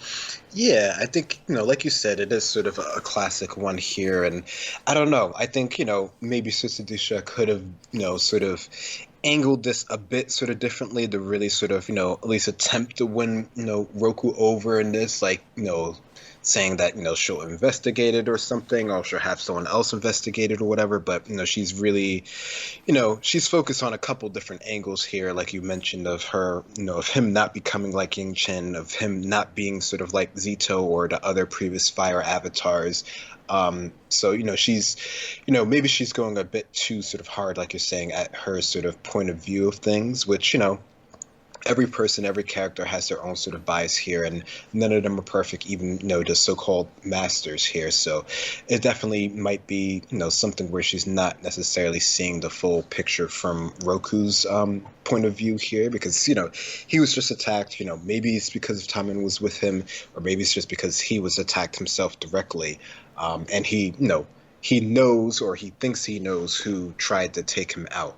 And, this is something that, he didn't want, thrusted on himself. Like, he was very sort of, against the whole idea of him being the Avatar, but now he has sort of a reason for, being the Avatar, and, seeing how he can actually use it in some form or fashion. Like, now, how is he actually going to, do this? Clearly, he hasn't really thought out, sort of the larger plan, which is sort of what, Sister Desha was sort of mentioning before when they were doing their other relief mission.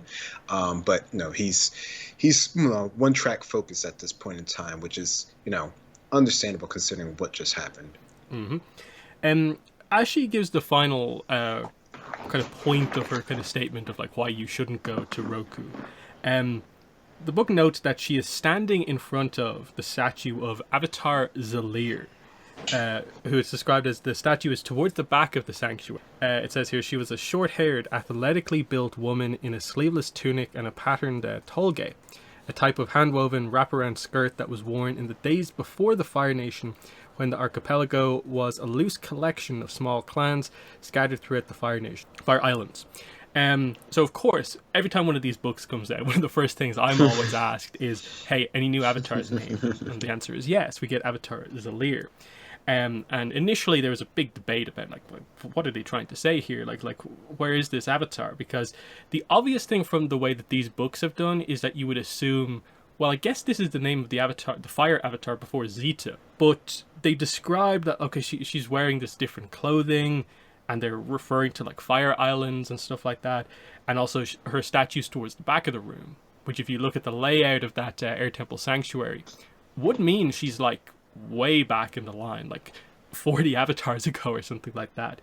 It has since been confirmed, basically by Randy Rabai, that the intent here is that Avatar Zalir is a avatar who predates the Foreign Nation, which for context in Avatar means at the very least in or around 4,000 years ago. So we're not talking about like we're going all the way back to Wan, but we're going more towards the middle of the timeline as we know it here. So this is basically the second furthest back avatar we have named. But then there's also a bit of a discussion about like, okay, that's cool information, but in a way, why does the book stop to tell us this at this point in time? And it's an interesting discussion because there's obviously a sense of, well, the island gets revealed to be effectively lost to time, so it effectively exists as it would have back in a way during the era of Avatar Zalir, hence why the clothing is the same between Zalir and like what Malaya is going to be described as wearing. That's one of the points, but then I think the other point is to kind of explain why Disha says illusory boundaries is that, well, you're a fire avatar for the Fire Nation, kind of serving the Fire Lord. Well, there was a time when there wasn't a Fire Nation. There was a time when there was no Fire Lord. Avatar Zalir, theoretically, is from an era where the Four Nations hadn't formed yet. So she was just a fire avatar by virtue of the fact that she's a fire bender initially and is from a fire island. So her view of what world boundaries is completely different than what Roku's are. And just that kind of concept of, yeah, they do change over the eras. You think they're super set in stone, but there was a time pre-Four Nations, before this was that and that was that sort of thing. And so it actually goes from being a random avatar reveal to being, I think, a quite clever use of referencing the past as like a way to help sort of present you the idea of like what point they're trying to make here. But what are your thoughts on this? A new avatar, and also like why did they present this avatar? Yeah, no, the new Avatar, I think, like you said, it's always interesting when we get a new one, just because it's cool to get that sort of back history. And I know there was a whole thing about, who is she? Is she in any of the pictures that we have and stuff like that? And that obviously got cleared up a bit there. But the idea of her, being used in the story in terms of the boundaries of the nations and how things progress over time, I think it's definitely something of note, especially for Roku and his character. And he is a study of the past sort of avatars. I don't know if he necessarily has that much history in the past, but the idea of sort of the nations and sort of what they currently stand for and how that wasn't necessarily always a thing, and how he does eventually get involved in this island that doesn't have the same sort of connections to the Fire Nation and even the residents there, considering they're all from different sort of bending backgrounds. It's definitely a strong point to make there. And even for this fire avatar from way back when, if it was on one of those islands that was very similar to how this island that has survived all these years, then the whole idea of them just being a fire avatar might have been a completely different sort of concept than what they currently consider now, or what they have been for the last 4 or 5 fire avatars. So no, I think it's definitely a good point to bring up there, and it makes you think just a little bit more. Mm-hmm. Yeah, and then like even Juan is a fire avatar, and like he's before all the nations, like his home was a lion turtle, and then the wilds. So like, and then we don't even know like the specific location of everything there in terms of like what point on the map the lion turtle was at. So like, is it even actually that much related to what the Fire Nation goes on to be? Probably not. There's a lot of interesting kind of points like that. But yeah, that's chapter 7. So moving on to chapter 8, which is called To the Rest of Us. This is sort of the last main chapter that includes Ta Min. So of course, Roku storms out of the previous chapter, kind of upset that Disha has forbade him from going on the mission. But it's revealed here that, okay, he's just going to get Gyatso and go anyway.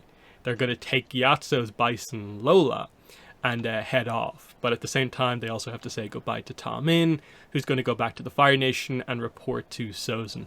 They do offer her the opportunity to go with them, but she, I think, makes the right choice here to report back, because it kind of gets addressed here.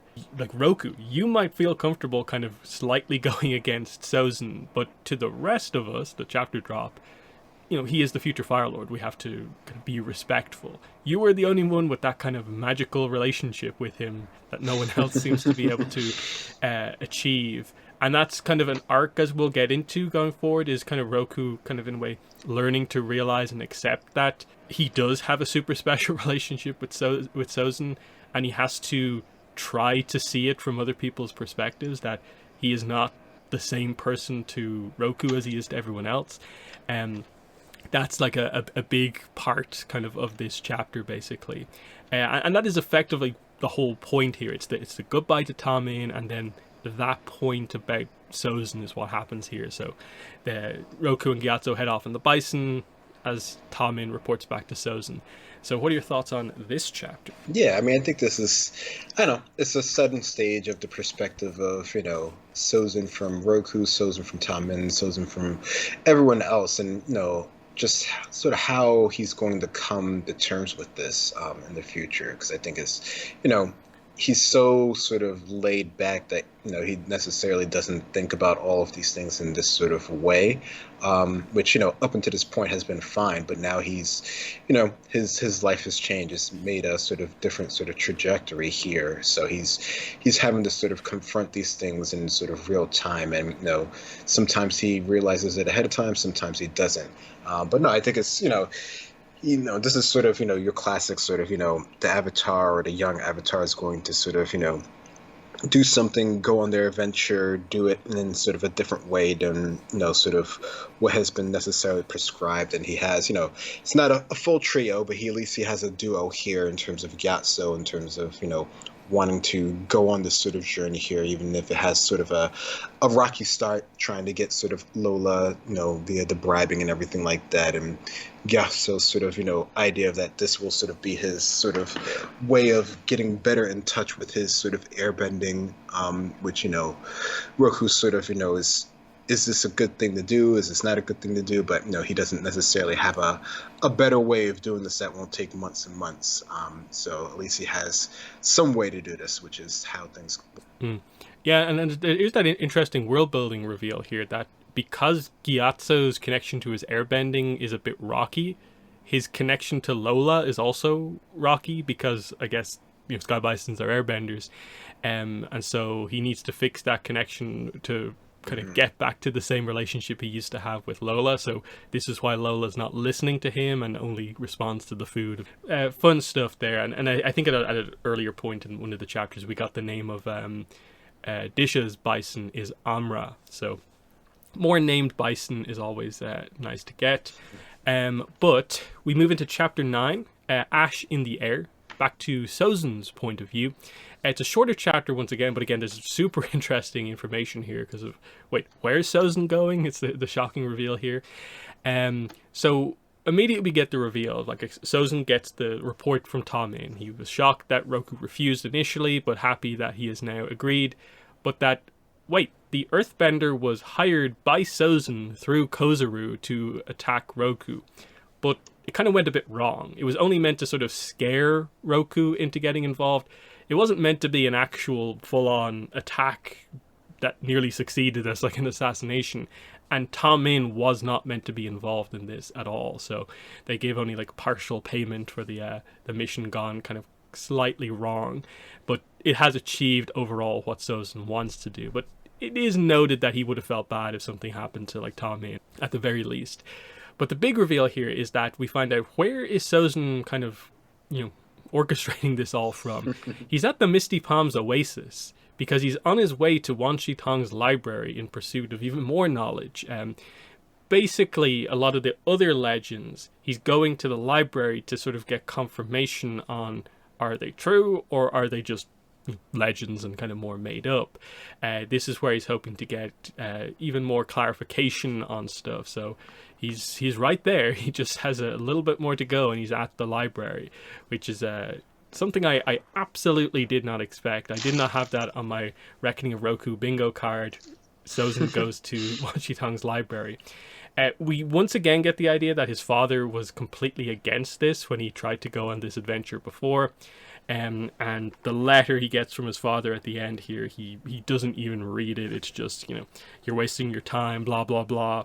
He burns it up, and this is the ash in the air of the title.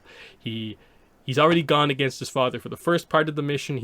While he's doing something wrong, he's just going to go all out because he thinks he will come back with these amazing kind of tools and techniques for the Fire Nation that will give them the advantage going forward. That's what he's hoping to succeed at, basically. So what are your thoughts on chapter 9? Yeah, no, I think the Misty Palms Oasis it's a nice thing to sort of add here, and it fits with what we've seen so far, like him and sort of Roku sort of going through the Dragonbone combs, sort of learning all the knowledge that they have there. So this feels like it's in line with that. It wouldn't necessarily be something I thought of, but I think it works for the most part. It works for me. I think this is out of things that are being sort of recalled from other things we already know from the original series or just from other stories told in the Avatar verse. This one feels like it fits with what they're sort of going here. So I like this idea. I think we're getting more sort of the character of Sozan, how he's just even more so determined to sort of succeed in his sort of ambitions here. He's going there, for the knowledge, for sort of how it's going to be used for the Fire Nation, for himself. So this is more along those lines of him being, sort of singularly focused on his sort of goals here. So no, I think this works for what they're sort of going for. And I think, we're starting to see sort of the underhandedness of him in terms of, using, other people to sort of get his way, even if he had initially received sort of a no here. So it definitely feels like he's still, like you said, he has some sort of remorse here in terms of what would have happened if things didn't go how they turned out with the sort of scared tactic assassin type character that was hired through another person. But I don't know, he feels like he's detaching more and more for all the wrong reasons. Hmm. Yeah, because it's almost like the implication at the very end of the book that like he's about to have a bunch of other people assassinated, and he has no qualms whatsoever with killing people because Yeah. of the kind of the metaphor at the end of the book of birds being shot out of the air meant to represent people he's going to kill. Um, but next we go to probably one of the most interesting chapters in the book, especially if you're coming at this kind of completely new. You come to chapter 10, Knowledge to Destroy, and it's like, wait, what? What are we doing here? Because up to now we've not got maybe direct confirmation that for sure there are actually islanders, people who live on this island, but we get it straight away, and we do it through one of our point of view characters for this book is this new character who's from this island called Malaya. And so what we find out straight away is that she is a newly promoted scout from this clan. We later get the name of the clan. It's called the Lombok clan. And so, yeah, she's a new scout. She's a teenager as well. And she is returning to the village after from being on more the outskirts of the island, scouting things. And she's returned to the village to get more supplies and also to learn more skills. So we follow this kind of path as she first goes to the blacksmith, Baku, to get a new knife forged for herself from the relatively unique ore that they have on this island. So she has a uniquely colored knife here. Then she visits a variety of other members of the clan to kind of catch up on kind of new information and skills about like plants and animals. And as the scout, she needs all of these skills to survive kind of away from the village. And she does all this before she goes to see the clan's chief, Ulo, who, prior to this, the only thing you get is that Baku doesn't seem to like Ulo, and Malaya is a bit like, hit and miss on him. But that's the setup kind of heading into Ulo.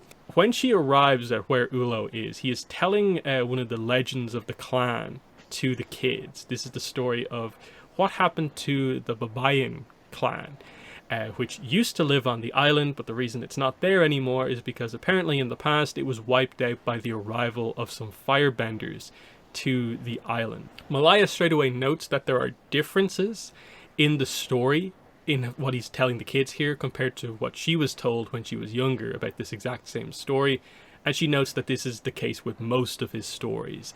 None of them are told consistently, and anytime she would bring it up, she was punished, and so this is why most people don't question Ulo, because the idea, if you question Ulo, you question the clan, you question the Great Spirit, Young Gib, and all this stuff related to the culture on this island. We'll get to the next part of the chapter in a second, but what are your thoughts here coming to this chapter? New character, Malaya. We get to learn about the kind of culture to a certain degree of this clan here, in addition to kind of setting up the idea of, like, okay, here are our two main clan members, Malaya and, as we'll get to see in a second, Ulo. But what are your thoughts here at the start? Yeah, it's definitely a shift. I think it could be a bit sort of jarring, but I think, over time you sort of get used to this sort of idea of this, new characters, Malaya's sort of perspective on things. So I think, for me, I think it wasn't too big of a shift because, there's sort of, hints and rumors that this was a thing. So now we're actually getting to see it here. But no, I think it's a good introduction to her character, to the idea of the scout, sort of what her current role is and how she sort of views her skills. I think it also does a good sort of characterization to show that she's a bit sort of, different than the other sort of scouts or the other people from sort of the island in general, because she really sort of, wants to sort of learn and understand these things, even working with the blacksmith. Like, she actually does some of the work herself. So she has, this sort of, different sort of mindset that I think, makes her stand out, which is, cool for our character. She's not just like everyone else. So I think that definitely, sets her up for some interesting things right from the beginning here. Mm-hmm. And so yeah, we sort of get that when she begins her report to Ulo about what she's discovered when she was scouting. So we get the kind of reverse of what we saw before of like the scouts have discovered the earthbenders on the island. So that's the report to Ulo, is that like there's like 8 of them, and they discuss how like 2 of them apparently went missing. That's what like Malaya has overheard. Those are the 2 that Sozin and his crew killed in the earlier chapters. If you follow it closely, they actually do keep track of the numbers pretty well with the group, even if it is maybe a slight bit confusing. But yeah, we do get the reveal here that like it is only like a group, like it's under 10 people here from the Earth Kingdom on the island, including the 2 most interesting people to Malaya is this mother and daughter pairing, and they're basically scientists. And as she's been watching them, she's been noting how they've just been like amazed by everything, and she's found herself growing a little bit attached to them because they want to learn stuff, she likes to learn stuff. And because the clan has this kind of very negative view on outsiders, she kind of feels it doesn't really apply, especially to these 2. Maybe the soldiers, it's a little bit of a different story, but these 2 don't seem like they're going to harm us. And again, Ulo is just kind of warning her to be cautious of the outsiders. He asks like, will you put your life on line to protect the island? She will.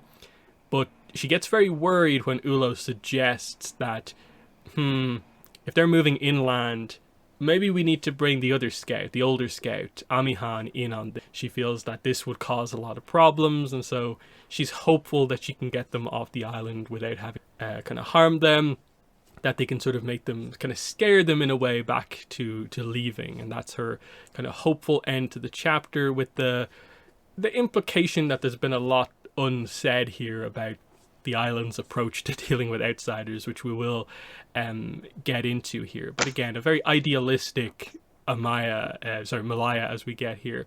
But what are your thoughts on this, the scene with Ulo here, the chief? Yeah, I think, now we get to sort of see that, maybe everything on the island, maybe it isn't sort of, super idealistic here. And Malaya is, she is a new scout here, so she doesn't have sort of the bigger picture of things. And we can already see that she, her idea of like learning is really sort of, integral to her as a person, and sort of, how she, is able to sort of function. Like she doesn't really necessarily need a lot of interactions with people, but she, she likes to do things, she likes to learn, and she's, they make a good note of, mentioning how she's sort of re-seen this through sort of the, the mother-daughter sort of duel here. And, like you said, that definitely forms some sort of attachment here, which is Ulo is trying to sort of figure out how much of a attachment here, does she really have? And, we get to see how that plays out over the course of the book here.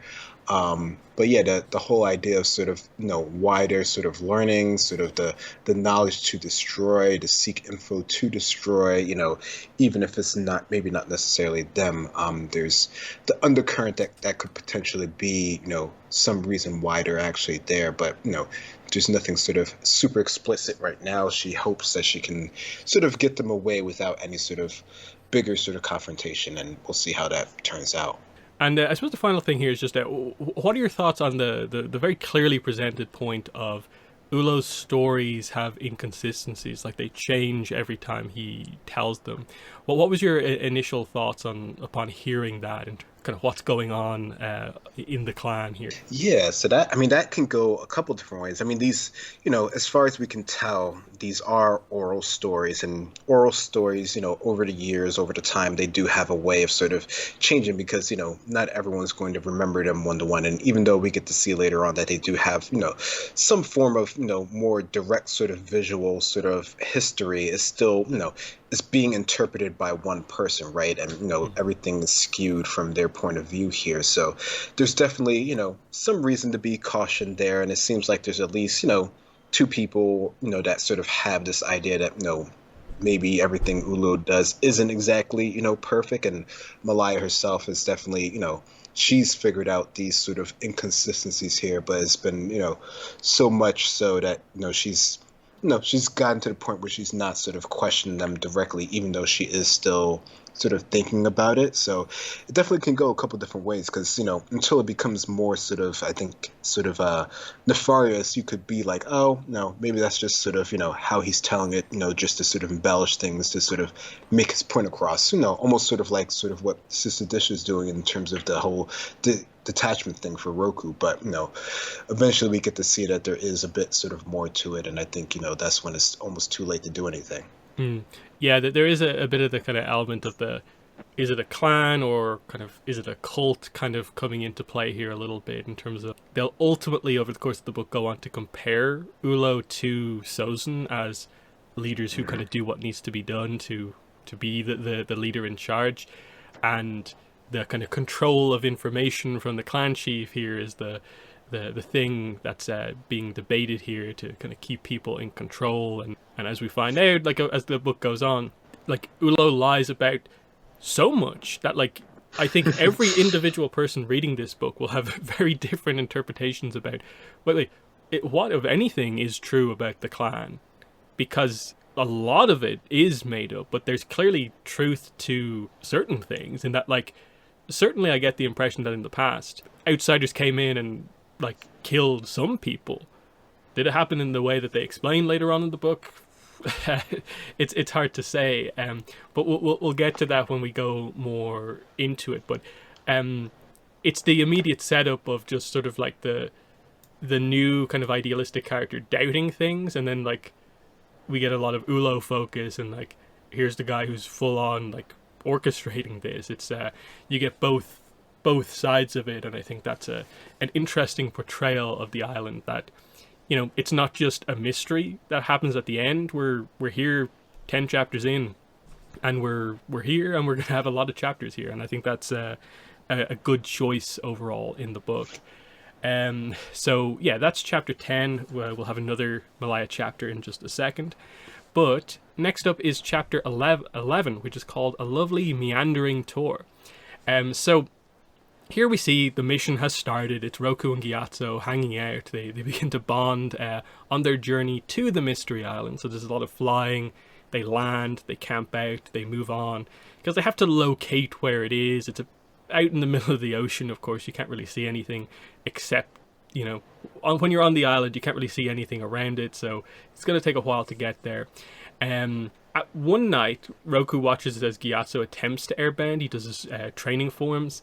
And Roku notes how like incredible he is as like a martial artist, but the airbending that comes out is like super inconsistent. He can see that this is a problem, because this is a prodigy who has like lost their kind of inner power somehow. He assures Gyatso like it will return, and we get some of the personal stuff coming out here. Roku notes that he lost his brother a few years ago. We get the detail here that it was his twin as well. And it messed him up for a while, but he's worked through it. Then Gyatso mentions that basically what caused this is that he lost his sister Yama last year, and this is where his struggles started as well. And we sort of get at this point, it's in one of these chapters, they address the idea of like, oh, your sister's Yama, my brother is Yasu. They kind of share like the start of the name. That it feels like there's a connection between the two of them, that they were like meant to come together as like a duo to help each other through these situations overall. So that's the setup here, is that maybe Roku can do the same for Gyatso as Sozin did for Roku. Sozin helped Roku through the loss of Yasu, which is an interesting detail we'll discuss later on, I think in the second podcast. And then there's just a section more towards the end here where they continue on and they're going back and forth. Basically, you get the culture clash between the Fire Nation and the Air Nomads about how different they are. And then eventually they spot the big mass of fog. This is where the island, they're going to have to figure out how to get down there. So I think a very fun, like, initial, like, okay, they're properly a team now, and we actually have to develop and build up to the idea that these become best friends in the future. And I think this is a really good start addressing like what the kind of tragic dynamic is between the two of them, but also that there's that fun Fire Nation Air Nomad dynamic as well. That's kind of nice here as well. But what are your thoughts on this chapter? Yeah, no, I think their dynamic that they have, or their developing dynamic, is definitely really well sort of illustrated here, because they both have, a tragic backstory that can connect them with each other, and sort of how, one is overcoming it and how one is still, learning to overcome with it. So they already have that sort of connection that really sort of helps, sort of push them together, and just, by virtue of them sort of being on this journey, like, they're going to be forced to be sort of together in more sort of situation here, and even them sort of telling this sort of story between the two of them is really sort of what's get them, sort of the look just a little bit more in order to hopefully find the island. So I like that there's sort of, even if they don't really go, super deep into the story yet, eventually they get there. At least it allows them to sort of, have a bit of a more of a sort of connection here that pushes them forward on their sort of journey. So I like that they have that idea here, and, just them sort of, understanding, each other's sort of culture and how things, work differently in one versus the other, and how things can shift. I think that was interesting to have them sort of, break that down, so that's not something that we necessarily always get. So that was good to have here. And even just this, their barbs back and forth, and how, you can definitely see the humor that Gyatso have that, was mentioned earlier. That's a bit different than, sort of your typical sort of air nomad. I think that comes across here as well. Even the whole idea of, him and the hot man thing and everything. So there's a lot in this one that you can really like. Mm-hmm. Yeah, there's a few interesting details here. One that's quite important for later on in the book is this is where Gyatso brings up that, like, when it comes to Yama, that she always thought we should go abroad to spread our teachings, which it's only really mentioned in this one point, and then it gets like brought up again as like a really important point later on. But like, this is a big connection point that gets addressed in terms of like one of the major RPG points that gets brought in at the very end of the book. This is what kind of inspires it, that the whole issue that Sozin has to deal with in the RPG is effectively caused by Yama wanting this and Roku making it happen at the end of the book, which I think is a very, really cool detail. And then yeah, the more funny one of like the Flamey Hotman, I think is actually a really fun reference in terms of actually creating a bit of a story surrounding that, because of course you have the whole idea that Aang says it in the Fire Nation, and like it's a Fire Nation thing, like my friend Kuzan said it, but no one in the Fire Nation is aware of it. And then you find out that the implication here is just like, I guess Gyatso spread it on some maybe more obscure fire islands, and so it's a very like niche piece of Fire Nation slang that Aang happens to know because he came into contact with someone who basically, I suppose, through a much older Gyatso later on. And there's the implication of like the way that this actually spread to become what it is quite funny, and one of the, I think, better done kind of like references in the book that, oh yeah, Kuzan, there probably is a need for a further explanation that, like, I guess Kuzan theoretically learned it from Gyatso, or Kuzan's father or something like that learned it from Gyatso, and there's a way to track it. It's kind of fun. But yeah, that is chapter 11. Chapter 12 is called Swear to the Spirits. Very short chapter here. It's basically the action sequence of them deciding what to do and then basically arriving on the island, which is basically Lola refuses to fly into the fog. So Gyatso effectively makes the decision that, hey, my airbending seems to activate when I have to save your life. So how about we just dive off Lola? My airbending will activate. I'll glide us down, and that's what we're going to do. And before Roku can even make his mind up, Gyatso like jumps the two of them off. It does work, but they nearly get themselves killed because like there's a lot of jagged rocks kind of on the entrance to the island, so they have to kind of land earlier in the water. But of course you have the setup from earlier. Roku is not really into the open water these days because of what happened, but it is quite shallow, and that prevents it from becoming a bigger issue. But it's just very much a reference to, we basically saw this sort of a sequence in 306, the idea of the two of them on one glider crashing into the mountain. They kind of do that again here to crash onto the island. So kind of a fun reference that the hijinks begin with these two here. So that's nice. Any thoughts on this quick action chapter?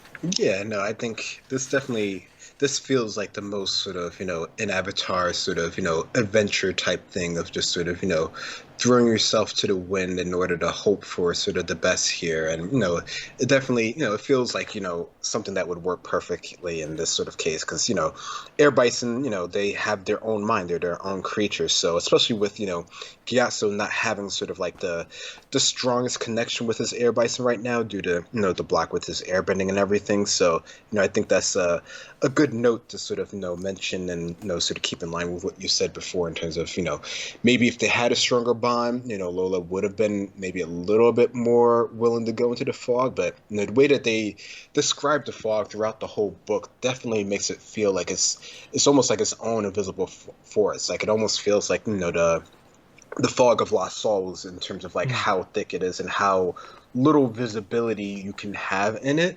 So I'm not surprised, like the pirates, they didn't want to, row into it. Lola doesn't want to go into it. Nobody wants to go into this fog. And especially when we learn, later on what sort of composes of it, there's probably some extra element to the fog that sort of even more so pushes people away from it. I don't know if it's quite, the same thing as the fog of lost souls, but, it could be, similar-ish in terms of that. But the overall scene is cool. It definitely, it's a good bit of sort of action to sort of start them on their sort of island journey.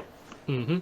And so yeah, they're on the island now. They kind of make their first kind of steps onto it properly, and so it's just these kind of like insert scenes of the two of them gradually like talking to each other. Of like the first time they get to talking about basically like animal guides kind of starts to come up here. It's quite an interesting little detail here where Gyatso's like, oh, you don't have an animal guide yet. But Roku's like, Kyoshi didn't bond with hers until later in life.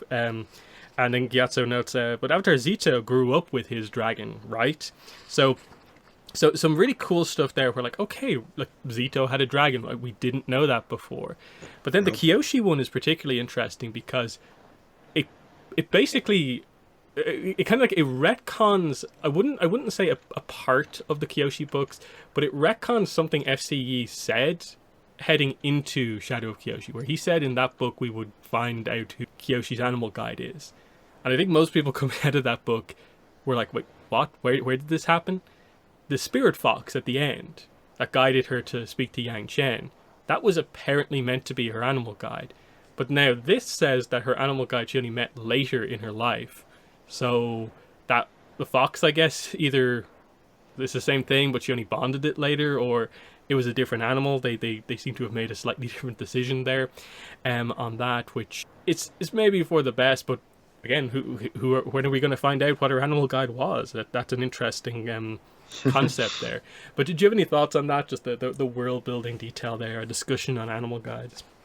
Yeah, no, I thought that was, I mean, that's nice because, I mean, we're always sort of interested in, that's such a huge part of the Avatar world, like who is their animal guide or their animal sort of companion. And, maybe they could have, more than one sort of companion. I mean, Aang technically had two, animal sort of, companions. Of course, only one he could actually sort of like ride in the real sort of sense. So I think that's generally what we consider like our animal sort of guide companion is the one that they're sort of, lets them be more sort of mobile in any sort of fashion. So, Naga or what we learn about sort of the gorilla tasers, like sort of those type of creatures. But yeah, I think it's, it's interesting. I wonder, with how long sort of Kyoshi lived, like, I guess that wouldn't be, so sort of surprising that she sort of, had one later on in her life, or maybe she would have had multiple ones. Like, she could have outlived her, sort of, animal guide and stuff like that. So I don't know. It definitely does raise some sort of questions with that, considering what we thought was her previous sort of guide, or what we assumed it to be. But I don't know. Maybe she had one for the spirit world, one for the real world. I don't know. It's interesting how they, how we're sort of trying to go about that. But, overall, I like their sort of, banter back and forth about that. And, we do know, what, Roku sort of ends up with. So we know how that sort of turns out, just not necessarily the process. There's a few references to dragons here, but like we end the book with Sozin and Roku both not having dragons. Maybe book two will get there, but they definitely imply in this book dragons are quite rare still, even though it's like this is pre-dragon hunts happening. But yeah, the best theory I've seen on that is maybe the idea that an avatar has a spirit guide and an animal guide. And so for like Aang, Heibai is his spirit guide, and Appa is his animal guide, and stuff like that. Like Juan had Ai as like his main spirit friend, and then Mula the cat deer as his animal guide. That maybe is the idea, but definitely people want to know what Kyoshi's animal. What are we talking about here? Badger mole, like mongoose lizard. Is it the unagi?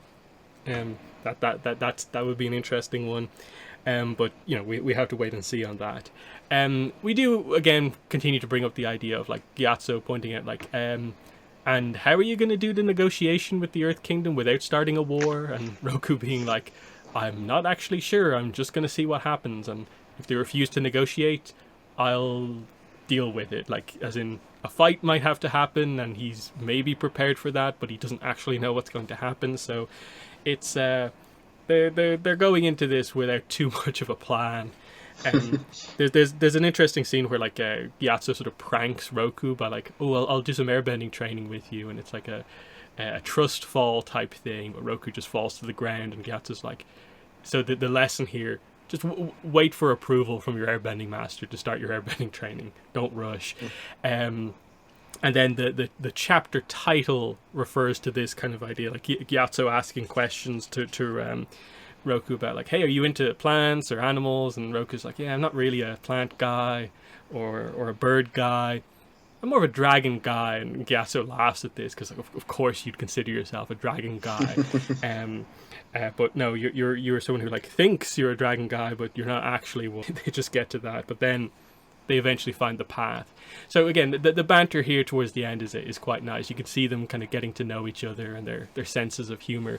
But what are your thoughts on chapter 13 here? Yeah, no, I think their sort of growing sort of friendship, I think, comes across really clear in this chapter. I think there's a good bit, like you're saying there, like sort of back and forth, and sort of I think it even helps to sort of make sort of Roku realize sort of his sort of upbringing, his sort of privilege that he sort of had. Like they mentioned earlier on about him sort of saying that this is like a really sort of like unique island, that he's been to a lot of them, and he also makes a joke about sort of the pleasure vessels that Roku's been on and stuff like that, which is true, but he doesn't want to admit that. So there's a bit of that, but they're still they're still able to find some sense of commonality between the two of them, which I think is really good, and that really shows some progress on, I think, Roku's side of him sort of I think this this sort of mission, even though it's maybe not would have been sort of what Sister Disha sort of would have had in mind, especially when we get to see her later on. It's definitely the sort of thing that sort of I think even more so opens your eyes up to sort of interacting with more people, even more so than sort of the relief missions where it's like sort of thrown in your face because you're just there and you have to confront that this is where he can sort of take his own time to sort of develop his sort of mind on different things, even if it's just with one other person. So no, I think this is a really good one. Mm-hmm. Chapter 14 is called a rat snake's underbelly. We're back to Malaya here. So she heads out to meet up with Amihan because they're going to work together on the plan to get the Earthbenders to leave. So the plan here is that Amihan is going to use her airbending. She's an airbender, so that's a really interesting detail of like an airbender, but one who is basically completely unaffiliated with like air nomad culture. So someone very different here. She will airbend the fog to be extra dense in a specific area, so you can't see at all in front of you. Malaya will use her knowledge of the land to sneak out right next to people and steal their packs, and with all their supplies gone, this should force them to have to retreat because the environment on the island is quite tough. It's quite kind of rocky, like cliffs, kind of mountains, that sort of thing. They need their supplies. This goes quite well until right in the middle of it, the fog thins out again, as if Amihan has stopped doing it, and she's kind of just out in the middle of the open, right next to the mother and the daughter, so they kind of see each other properly for the first time. They get their first sight of a native, and she's right in the middle of them. She is saved by her gorilla Tarsier, who kind of pops in to grab her and takes her back to Amihan. And when she questions Amihan about what happened, we basically get the reveal that Amihan just stopped airbending the fog and basically attacked or did something to one of the other earthbenders. She doesn't explain it exactly, but we'll meet this character in a chapter or two and know exactly what happened here. The big earthbender. And yeah, she then reveals the plan was never going to work. This is why I kind of stopped doing it, basically. The real plan, and what the clan always does with outsiders, like this is the scouts' mission, basically, on the island, is to hunt and kill outsiders. That's what we do. Malaya, of course, is stunned by this, that what she is expected to do now going forward is to just kill all these people, including like the mother and the daughter, who she kind of likes after seeing them from afar. And so yeah, Amihan urges Malaya to go back and speak to Ulo to get confirmation that yeah, this is the case, basically, because we straight away when we first met Amihan get the idea she's quite sadistic, basically, has no problem using her airbending to like kill animals by like launching them into the air. Very different from any kind of airbender we've kind of seen kind of elsewhere, basically. So the idea of killing people is not just crazy Amihan's idea, it is actually the standard protocol on the island. So a big life-changing, potentially, discussion about to happen between Malaya and Ulo, as like a big truth about the island is maybe going to be revealed to her here. I think this is a really good chapter, and these Malaya chapters are always cool to get because kind of everything about the clan is so unique and interesting, and so even like the debut of a new airbender is fascinating to me. But what are your thoughts on this chapter? Yeah, no, I think you're right there. It definitely feels very unique in terms of what we know to be sort of the standard mode of how our sort of nations and our sort of benders sort of interact with each other and with the world. So to get one that's so sort of 180 of what we sort of typically would expect is definitely something to sort of take note of here. And for Malaya, with her sort of world being completely sort of shaken here in terms of what their sort of true purpose, their true sort of goal is, I think is it's a huge shift in her mentality, and it's something that she's going to have to come to terms with here. And her plan, it had some sort of bearing to it. I think maybe in sort of like sort of an extreme case, I think definitely sort of the earthbenders, the sort of guards there, like they mentioned, they probably would have wanted to sort of leave the island as quick as they could without sort of the right sort of provisions there. So I think her plan had some solid there. Now, that's not to say that they didn't have sort of provisions back on the boat or anything like that, which maybe that's a shortcoming in Malaya's sort of logic and her sort of thinking. And maybe Amihan already sort of thought of that.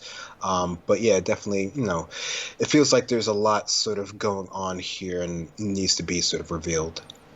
Yeah. Yeah, there's definitely still idealism to Malaya, her first proper time interacting with outsiders, and yeah, is she maybe being a bit too kind about this and not realizing the reality of the situation, as we'll get into with sort of why the island tries to keep itself separate so long, that the stories kind of exist for a reason, but are the stories maybe too harsh on all outsiders, and do they know for sure something is going to happen in this situation? It's an interesting balance in the sense that like Ulo as a villain in this book is not like the most villainous villain of all time. Like, he has a point. It's just some of the way he goes about it is quite problematic, as we'll get into. But it's an interesting dynamic, of course, with Malaya and the idea of her feeling this separation from her clan, but her clan is all she knows because she doesn't know what the rest of the world is like. Because I believe it's already in one of the, I think it might have been the previous chapter, they note that or maybe it's the one coming up, they note that Ulo is the only member of the clan allowed to leave the island and go to the rest of the world. Yeah. And I think it's only mentioned once in the entire book, but it's like a really key point in terms of like he is the only one who actually knows anything about the outside world. It's a big point with Malaya where you're like, oh, she would thrive so much off the island, but we know what happens, of course, in the book. It's super interesting to see where the arc for Malaya goes.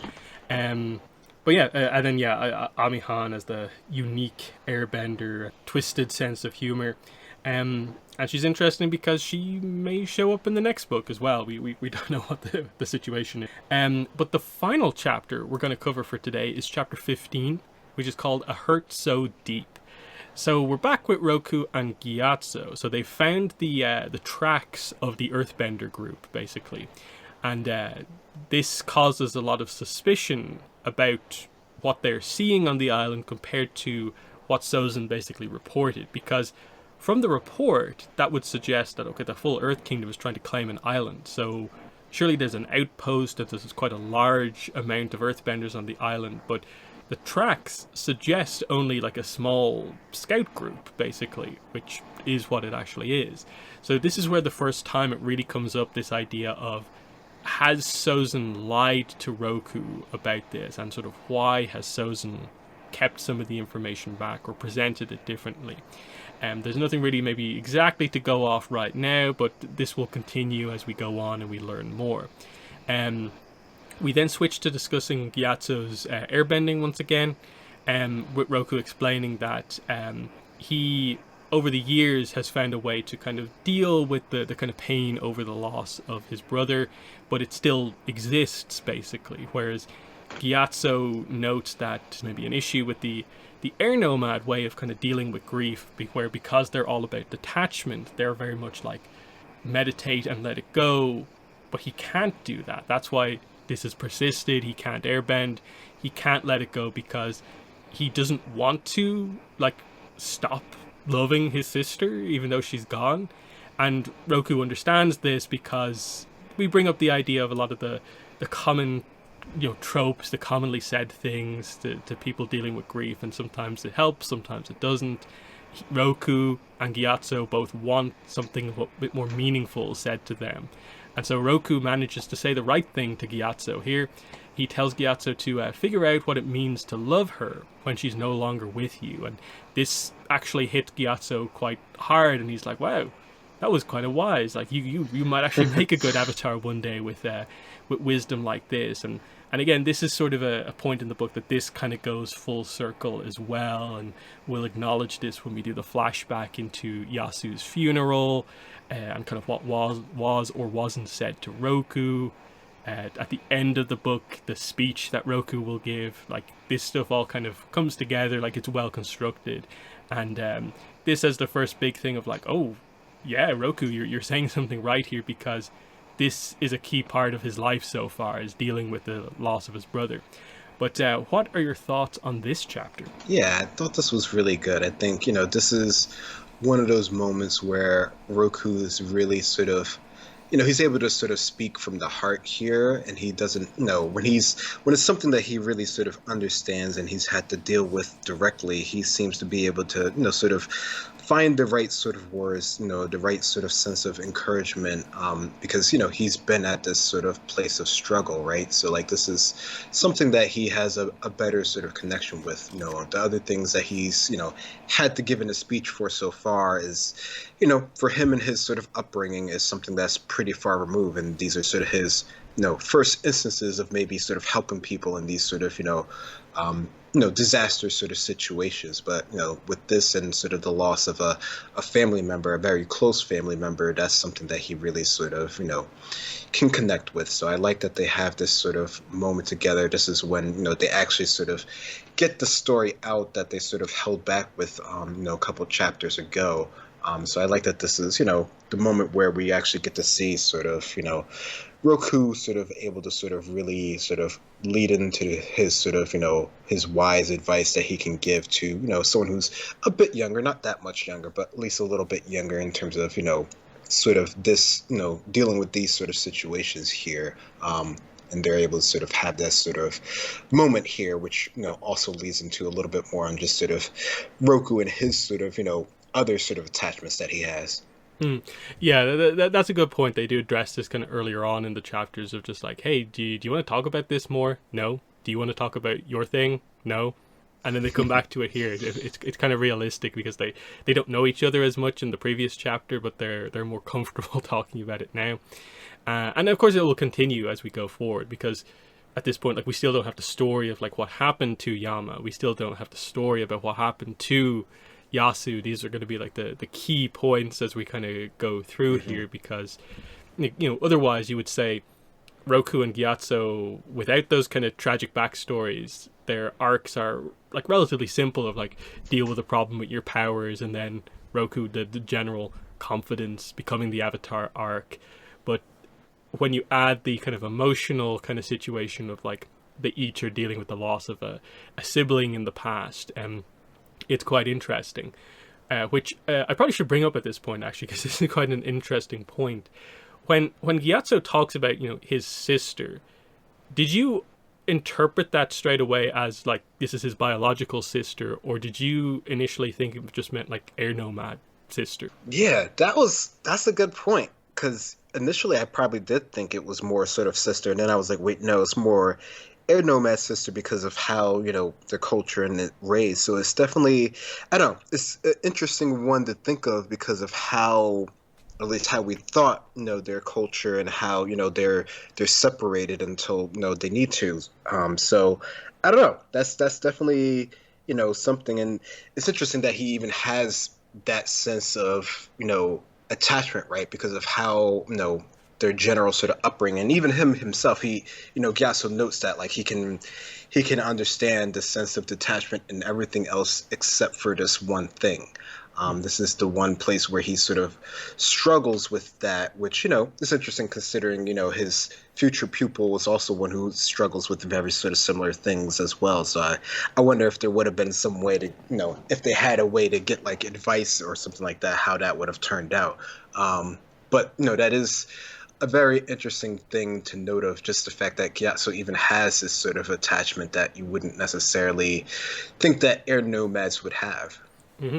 And what's so interesting about this is because the cut chapter from the exclusive version of the book from Barnes and Noble, it obviously is not canon, but it confirms that Yama is Gyatso's like biological sister, which is not mentioned anywhere else in the book. I'm not really sure maybe like why, or if this is maybe one of those weird situations where they did some editing, they cut it out maybe later on, but they forgot to add in somewhere else that was the case. And maybe that's just one of those situations because this is a kind of odd thing where, because we know the culture so well.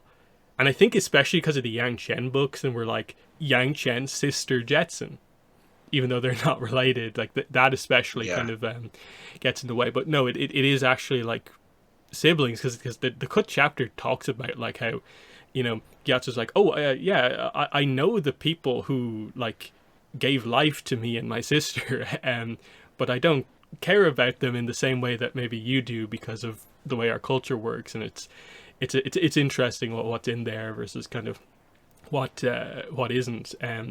But I'm sure that's maybe where you benefit from maybe not having the super detailed look at it, where you're just like, he said sister, so I'll take it in the most obvious way possible. Yeah.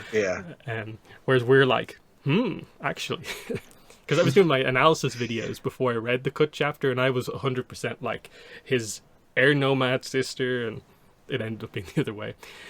So yeah, that's super interesting. But yeah, that's a third of the way through the book here. So you can see a lot of the kind of plot threads, kind of how they're coming together. It's a lot of everything coming together on the island. We've got these different groups of like Roku and Gyatso is one group, the Earthbenders are one group, and then the Islanders are actually there and they're aware of what's going on.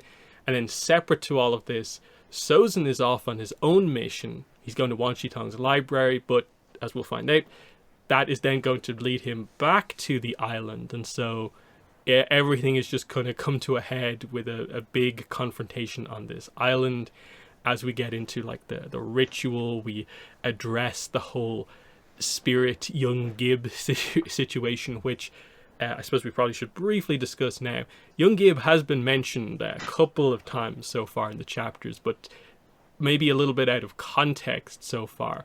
I think you definitely get enough to get the sense for like, okay, this is some sort of a spirit that the clan like worships to a certain degree, but we don't have all of the details. But apparently the spirit is actively involved in the clan. It tells like Ulo things, and like apparently this is why Malaya was promoted to scout, is because during the last ritual this was something that was agreed upon. And it's a big thing, and kind of we haven't maybe seen before the idea of almost like worship of a spirit in this kind of same way.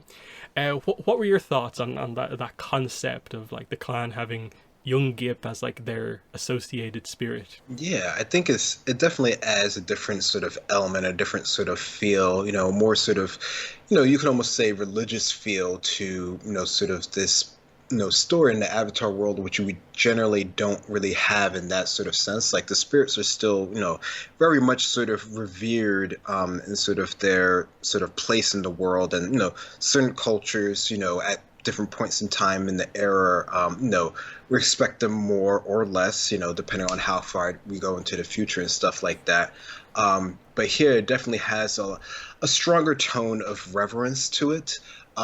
Which, for a smaller sort of isolated island that doesn't have contact with a lot of, sort of the larger world, that almost sort of kind of, makes sense in terms of at least, in our own sort of reality and world. So I think that definitely adds, a sense of sort of realism to the story in terms of that, if if you know about that sort of cultures or stuff like that. So it's definitely something to sort of, keep in mind, and adds a different sort of angle to sort of like everything, because there's this sort of, at least to them, there's this sort of, higher power that they actually have, direct sort of interaction with, even if it is only through Ulo. And, we know how that can be sort of skewed, and we do see how that comes skewed. That has a whole sort of bearing and meaning to this culture that, otherwise you wouldn't necessarily understand, and especially, outsiders coming to the island, unless they're, more of the sort of air nomad persuasion, they're not necessarily going to sort of go 100% all in on that. So definitely, it's something to keep in mind as the story goes forward. Mm-hmm. And then it'll be addressed more in future chapters, but obviously we get the book itself, it feels like, goes a little bit back and forth on how old are we talking here with the kind of history of this clan, where I think Ulo in a later chapter will literally reference like the era where humans would give and take bending from the line turtles. He says that line of dialogue, and based on what we know of that means that this clan has to have a lineage that goes like way back to just kind of have that in their own history, that they know of that kind of to a certain degree links them to other ancient clans like the Banti tribe, that like they're going back that far. The word centuries comes up a lot. Occasionally they'll say thousands of years. I definitely think that it probably is the case that the clan does go all the way back to like Juan's time, give or take, certainly kind of pre-Four Nations, and it does have a giant history. It's just that I suppose at a certain point the chiefs started lying about the history to keep it a secret, and there's some weirdness surrounding it. But what's your take coming out of the book on like what the truth of the kind of history of the island is? Yeah, it's definitely very sort of skewed, because you don't really know what he's been saying that is true from sort of fact and fiction there. But it definitely feels like, and I wouldn't be surprised if the island, or the different tribes that were all on the island, can predate pretty much everything that's been around, especially if they've been able to be sort of concealed, or they figured out how to conceal themselves rather early on. I would suspect that that would make sense to me, that's once they sort of having to sort of force conceal themselves is when they sort of had to sort of start skewing sort of history, because until then the travel between different locations and seas and stuff probably wasn't as much of an issue, other than those that could fly, and the ones that could fly, they already had flyers on their islands as well, presumably. So yeah, there's definitely, a lot that could go back into their history, but it's one of those things that if it really has been hoarded by the chief, all of these years, and where is the real truth of it? At this point, they may never actually know the truth. Yeah, yeah, and especially when you get into some of the stuff that's almost alluded to later on, of like there were 5 clans on the island. Conveniently, only one is left, and there's like vague history about where the other 4 went, and there's at least one implication that I think Roku thinks about where it's like, did they kill each other? And is that maybe why there's some like weirdness surrounding the history of like they're kind of Yeah. protecting sort of why the Lambach clan is the last one left to a certain degree. And that's just quite interesting by itself. Um, but yeah, we can talk about those details as we go forward and we get more into like the Ulo chapter, the characters who kind of get to interact with him, the details about the bending enhancement on the island. But like I said, we're a third of the way through. A lot of the setup stuff kind of has been done, and we're going to get into the middle part of the book in the next kind of section. But I suppose just is there any final points about these kind of first 15 chapters of the book you want to bring up that we maybe haven't got a chance to go through just yet? I don't think so, but I mean, I think it's a really good, the first third of the book really sort of gets you, I think it gets you invested in the story pretty well with the different sort of aspects that they have and sort of getting the different sort of point of views. I think for the most part that worked for me pretty well. I don't think, I think in some of the other stories, switching the point of views might have been a bit sort of jarring to sort of, see when it happens. But I think here they were pretty good, pretty clear when it happened, and pretty sort of impactful for the story overall. It definitely feels like it's moving towards something, which I think is good. Yeah, I think because we have a foundation in kind of who Roku is, like we don't need the entire book to always be from his point of view. Like this is definitely the book to open it up to other characters, and I think that works because I think one of the biggest positives coming out of the book is that a lot of people really like Malaya as a character and are very eager to see her maybe get some official art at some point in the future, because she is this like, kind of team Avatar member that could have been type thing of like, we'll discuss kind of what Yeah. happens, but like there's a lot of like positivity about the character, and that her sections of the book added a lot of kind of uniqueness to this, because it also gives Gyatso kind of more depth because of kind of the way they pair off the characters in the book, and we'll get into that in the next section as well. So yeah, it's a very positive start. That I think the book benefits from having the multi point of view characters, whereas in a lot of the previous books, like Janju had 3 chapters or something, like 3-4 chapters to himself in the first Kyoshi book. Yoon again had 2-3-4 chapters in the second book. Yang Chen gave Kavik a certain amount of chapters, and he definitely came across maybe more so than some of the other characters in like the Kyoshi books, but they still always kind of came back to Yang Chen. But the triple point of view character here I think is quite nice. Using the fact that Sozin is super interesting, plus Malaya to cover the islands I think was a good choice, because I think they needed to do something different with this unique island compared to other ones they've used in stories. Like, I don't think they could have done another, combustion island stuff from the last Yang Chen book, and even with the recent RPG stuff, I think this island reads very differently to Jasmine Island, even though there's some initial similarities of like that has benders of all elements except air. This has all of them, but is probably older than Jasmine Island, and that's kind of cool.